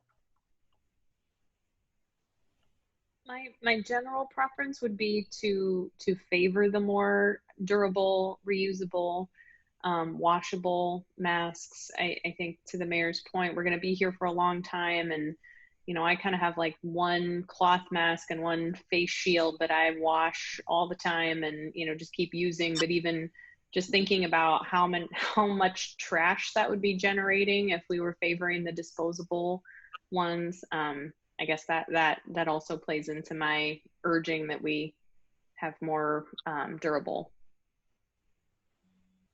I would say the same thing, yeah, washable, that we can use it multiple times or all the time, just wash it and use it again will be ideal. All right, so there you have it. I hope that gets you a little closer. I do know that Iowa City Fab Lab, they may have face shields that are a little, they're durable, but cost very little. I think their main issue is labor, people to produce it. So there you have it. Anything else you need from us? All right. Great. All right. Ashley Monroe, any updates? I have nothing this evening. Thank you. All right. We have all of our census numbers in, 100% compliance. You got me. No, we are still encouraging everyone to take the census. It's my2020census.gov. We've put out information as well about phone numbers that can be called. There are new signs being put out in the yards and other properties in coordination with the League of Women Voters. We partnered with them on a yard sign and signage campaign, and you'll continue to see more signs out. With that information, the signs also specify that people can respond in languages other than English, and there's assistance in order to do that. So that is what we have at the moment, and we're continuing to encourage everybody to respond. Great, great, thank you. And our city attorney, Eleanor, who worked very diligently on the mayor's order, what might seem like a 3-page finished product, so simple, was really, really involved. So Eleanor. I don't have anything, thank you. All right, and thanks for all that you did for the mask order, for the face shield order.